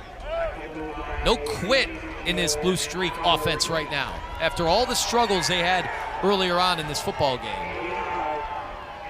Well, Coach Behrman has a couple quotes that he has. Tough people win, and that deals with mental and emotional toughness to get through tough times. And sharpen the axe. He said, if you give us 7 days to cut down a tree, we're going to spend the first 6 sharpening the axe. And that mindset doesn't allow you to give up even when you're down 24 points. Newsome, just no room there this time on the outside. Maybe a yard.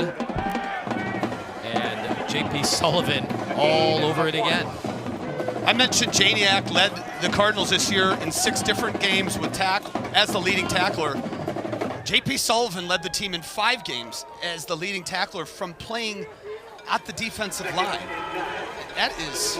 Don't see a lot of that. No, it's hard to imagine that. But as you said, every team game plans against a defensive tackle for North Central. Play action, toss over the middle, a little behind Montgomery. We've seen him make some terrific adjustments today. He wishes he would have had that one. Yeah, sometimes, a throw behind you is difficult, but when you're running a post, you have to stop your entire body and reach back. Montgomery not able to bring that ball in.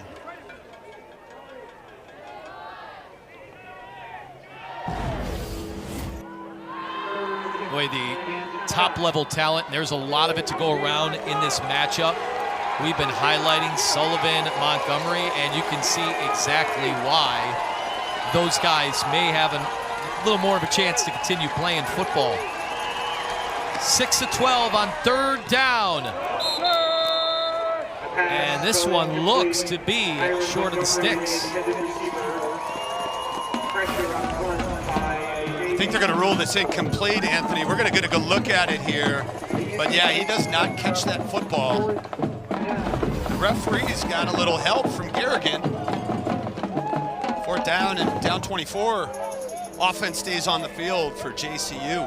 But Montgomery leaves the field. Looked a little frustrated after those last 2 plays. You know, he would have loved to come up with those cleanly. So 4th and 9, and now the Cardinal fans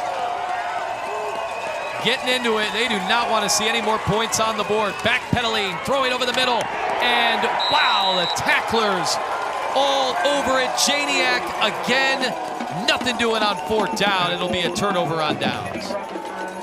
Tried to get it to Rawls on a tight end screen coming across the middle. Janiak was there. Kenny Rutherford coming up from the defensive back position. And you see the guys starting to pull off. There's Rutherford getting in, and Janiak as well.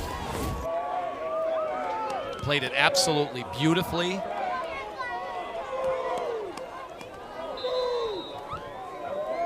So the drive will stall. And the fans are starting to truly feel it here in Naperville. Nice change of directions. McNeil tries to bounce it to the outside. That's a terrific run for the 1st down. Give him 12 on the carry. McNeil certainly got his steps in on that 12-yard gain. Little east and west before getting north. But look at the way he navigates. Great job at the line of scrimmage by the offensive line. And how about Garrett Wilson looking like he wanted to get in on the blocking action for McNeil? You know, the teammates always appreciate that when they see that kind of effort when you're up 38-14. I'm sure the coaches appreciate the effort too, but you don't necessarily want your quarterback downfield blocking people when you're up 24 in the 4th.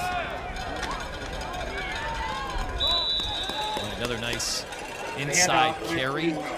Those can be really tough yards up the middle for McNeil. Nice block by Cortez Jones, number 52.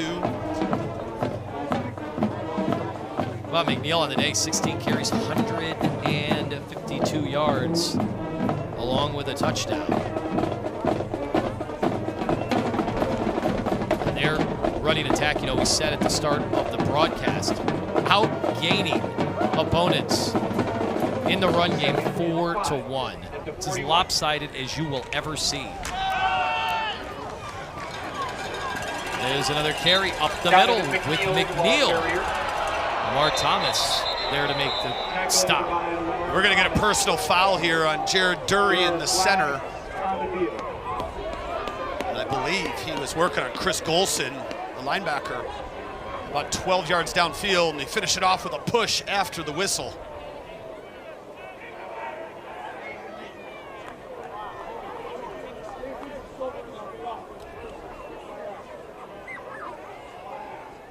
You know, we talked with the coaches The this result of the week. play is a 1st down. After the play, personal foul, unnecessary roughness. Offense, number 63. 15-yard penalty. It will be 1st and 10.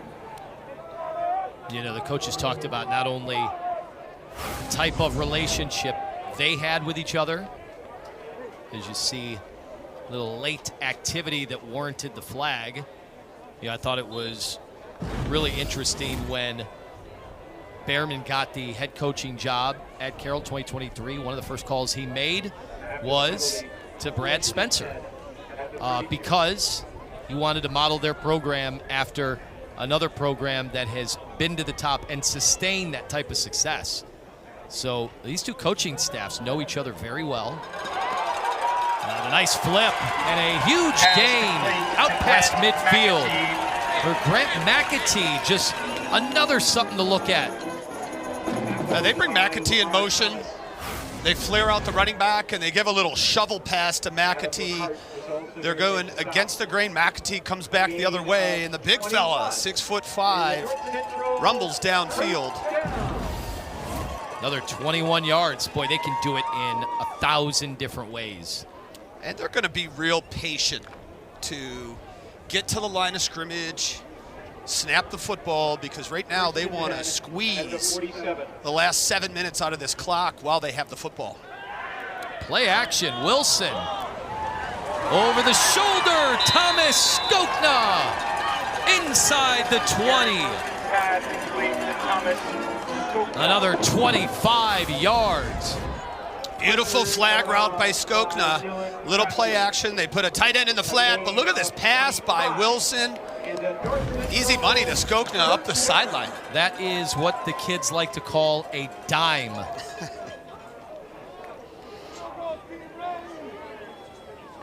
And now Garrett Wilson, what a day. We talk so much about the running game. Oh, by the way, he has over 300 yards passing now. A lot of that has been on big impact, explosive plays through the air, and then you just get back to this ground attack. But, you know, we talked earlier, Anthony, about complementary football, and so often it's about your offense and your defense. But for this North Central offense, it's the running, it's the constant leaning on you, leaning on a defense from the offensive line, given a multitude of running backs to go at it, and then they'll just hit you up top to Skokna or Rummel with a big shot, and it's almost as if they lull the defensive backs into a false sense of security to expect more running, and then you got a guy running right past you, and this guy, Garrett Wilson, can put the ball on the money, extremely accurate at all three levels of passing the football. After the 4-yard gain, 2nd and 6. Nice tackle inside Ben Day. We've called his name out plenty of times so far today. As that clock continues to tick down, like you said, they'll be using up all their allotted time. These are two really well coached defenses. You've got Dean Paul for John Carroll, who's just come in and done a terrific job with this defense. And across the sideline, Shane Durking just won Coordinator of the Year, 2nd time in 3 years for Shane Durking. Wilson flushed out of the pocket, and that ball batted down towards the line of scrimmage. Devon Badley got his mitts on it. And Badley's played a real nice game. And you don't see a lot of incompletions from Garrett Wilson that time, and he had McAtee trying to force it in, and Badley was able to get in the passing lane and knock it down. The incompletion brings up 4th down.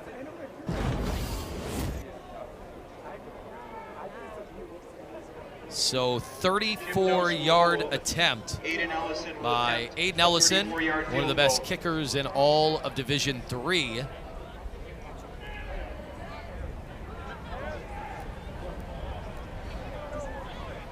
They'll try to add to the lead. And so clean right down the middle to make it 41-14. North Central starting to feel it here in Naperville. You're watching ESPN. Well, we talked about what a great day it's been for Garrett Wilson, as balanced as this offense can be when they want to be. We've seen it all, and how about now, over 300 yards and a career high for Wilson. He has been sensational. And there was a lot of talk that Wilson, along with Skokna, should have been a semifinalist for the Gallardi Trophy Award. And he's putting on a show here. And he's done it with his feet as well, which is equally as impressive as what he's been able to do with his arm, hitting these talented receiving core of the Cardinals. 3-24. And if this lead holds, how about the matchup next week in quarterback play between Wilson and Blaha from River Falls? Well, they are obviously watching this game as part of their celebration, because they certainly earned it with that thrilling victory. It was a lot of offense on the field in the other semifinal, but you noticed Wilson last week, well, they can win it that way with 80 passing yards. This week, over 300. It's like choose your own adventure. How do you want to win this game? They can do it each and every way possible. Yeah, generally teams will say, like River Falls, for example, you know, we're going to enjoy this one tomorrow and then we'll get back after it. But I have a feeling the coaches for River Falls might be getting into the tape right now of North Central to start game planning how to stop this guy and his offense.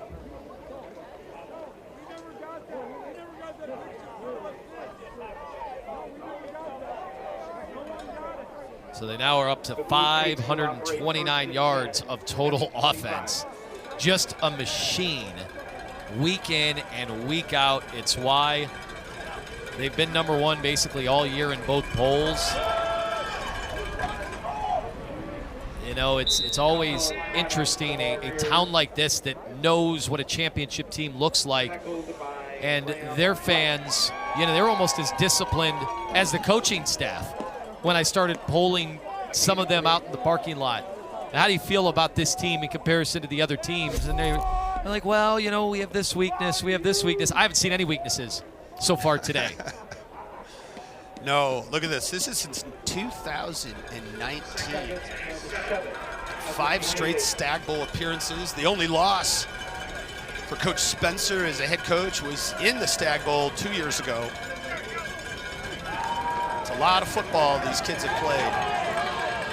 Dump off to Climac out of the backfield.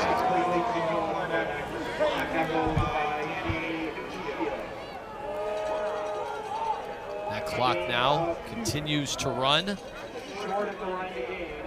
3:35. Brad Spencer looking on. We talked to Coach Spencer this week about being 57-1 and what's the secret sauce, and his answer came very quickly that it's the people. He said, you look at any organization, any industry, any corporation, the best ones are the ones with the best people, and he credits his staff and his players for all the success that the Cardinals have had in this recent run. Nice open field tackle that time by Jamar Daniel after 6-yard pickup. So it is a Blue Streak first down. Under 3 minutes to go.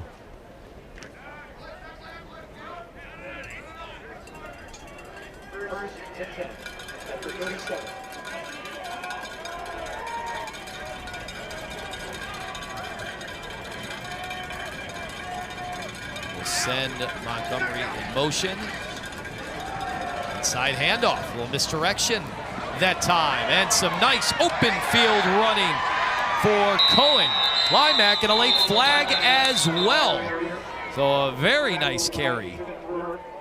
Talked about the wrestling background of Climac and how it's helped his balance, and full display it was on here for this run by the freshman. 23 yards, and could it be 15 more?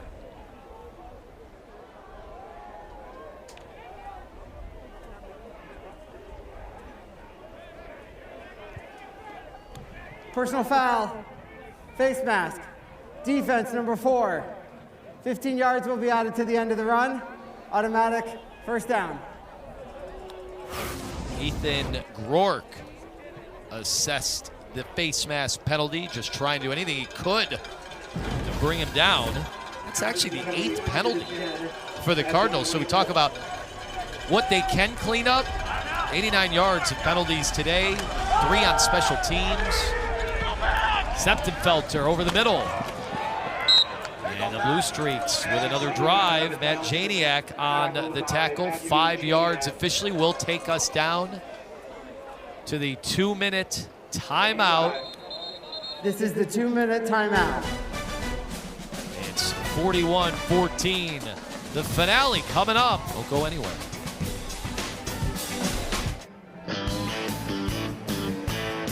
Well, the hardware is one of the first things you notice when you walk around this stadium, the campus of North Central. It has been so impressive what they've been able to do in the playoffs. 17-game home win streak in the postseason when the competition gets ratcheted up. How about averaging 45 points a game? Whoa, big hit. Dropped. Incredible defensive play. Bobby Medina. His presence felt. Danny Nuccio as well.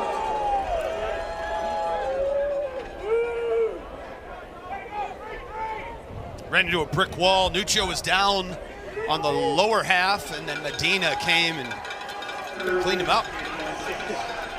So 3rd and 6. Quick swing and one missed tackle, but eventually buying time for Matt Janiak to come in and make the stop. So it's 4th down. Blue Streaks trying to get one more score on the board before the end of this semifinal, and North Central does not want to see that at all. Even though the game decided, these teams absolutely playing to the final whistle. Under a minute. 4th and 6. Montgomery in motion, almost hugging the line. And that ball in the end zone. It is caught. Touchdown, Shane Lindstrom. 21 yards. Unfortunately, Septenfelter got the touchdown, but the trainers kneeling down. On the field is a touchdown. Officials timeout on the field. And hopefully for an injured offensive player. He's going to be okay, but you can see some concerned looks. That just epitomizes what a gutsy effort this has been from him. Now over 300 yards passing. We'll take a look at that touchdown throw and the contact afterwards, just hanging in there as long as he could. And this is tough when you're a quarterback and you see your man open and he just gets rolled up on the lower half due to the pass rush.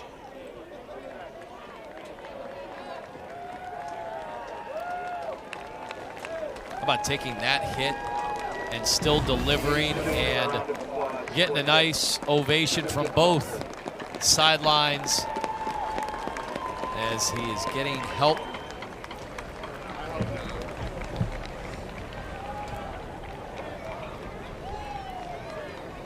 So 34 of 47 on the day, 307 yards, 3 touchdowns. Did have the 1 pick six right before the end of the first half, but he absolutely was able to still, against this defense, as dominant as they are, he still put a bit of a show on.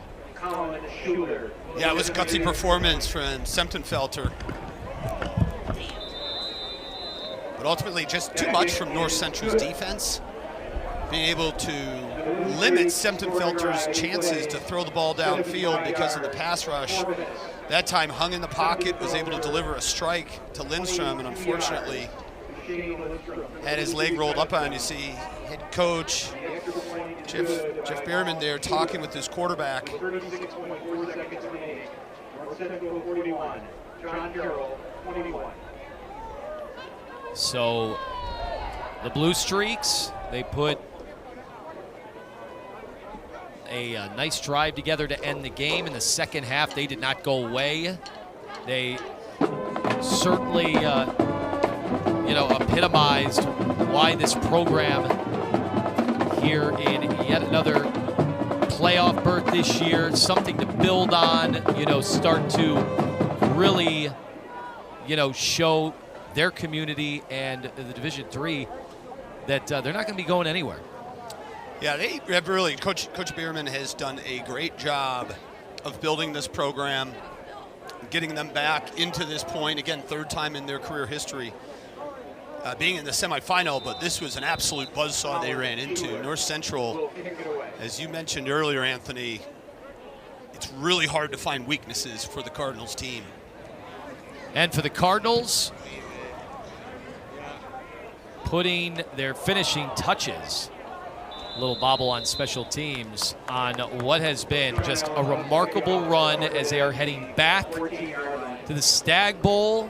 Another chance to put even more hardware in their impressive showcase downstairs. Their trophy case was awesome to look at.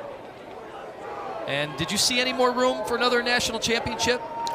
No, but potentially a remodel down there to make the trophy case a little bit wider, not only for this year, but we talk about Carroll coming back into relevance and being a dominant team in Division III to think about. I don't think North Central's going anywhere anytime soon. And they will be in the victory formation. They'll take the final knee. They're starting to dance and jump around on the sideline, getting a standing ovation because North Central is going back to the championship game, the Stag Bowl, on January 4th. And another chance, a title defense, how hard that is. And the 6th appearance in this game. We called him a machine at the start of the broadcast. It's exactly what we saw today. Yeah, this team is very difficult to game plan against. All three phases, they're very solid. And they're consistent. They do everything right, but they consistently do everything right. And that's really what separates the good from the great teams. And North Central undoubtedly is one of the great teams at any level right now because of the dominance that they've had and this run that they're on. Well, and just so tough when you've got that target on your back week in and week out. The team's doing everything they can to try to put an end to this run. And you saw it matched up against a great John Carroll team. So impressive what they've been able to accomplish this year. And they go ahead and put 41 points on the board. And this game was really never in doubt in the second half. And this is what the team is all about. This is the guys who dress going to greet their fellow teammates who were unable to dress for this game, showing that everybody is part of this, not just the guys in uniform. And that's how you build a program. Well, we're going to go down to the sidelines here in a moment, bring in the victorious coach, Brad Spencer. And Coach, you did it again. What an impressive effort today. What stood out to you as you guys are going back to the Stag Bowl, another opportunity for a championship? Thanks, guys. I appreciate it. Really proud of this team. I mean, we really pride ourselves on playing 3-unit football, and you saw a little bit of that today. A huge play going into the half by Eli, and the guys just stuck with it. We really want to, just play hard for 4 quarters. John Carroll's a great team. I respect Coach Bierman and their entire staff a lot. They had a heck of a season, but just really proud of our guys. Thankful that the Lord has blessed us to put us back in this situation again, and to try and glorify Him one more time.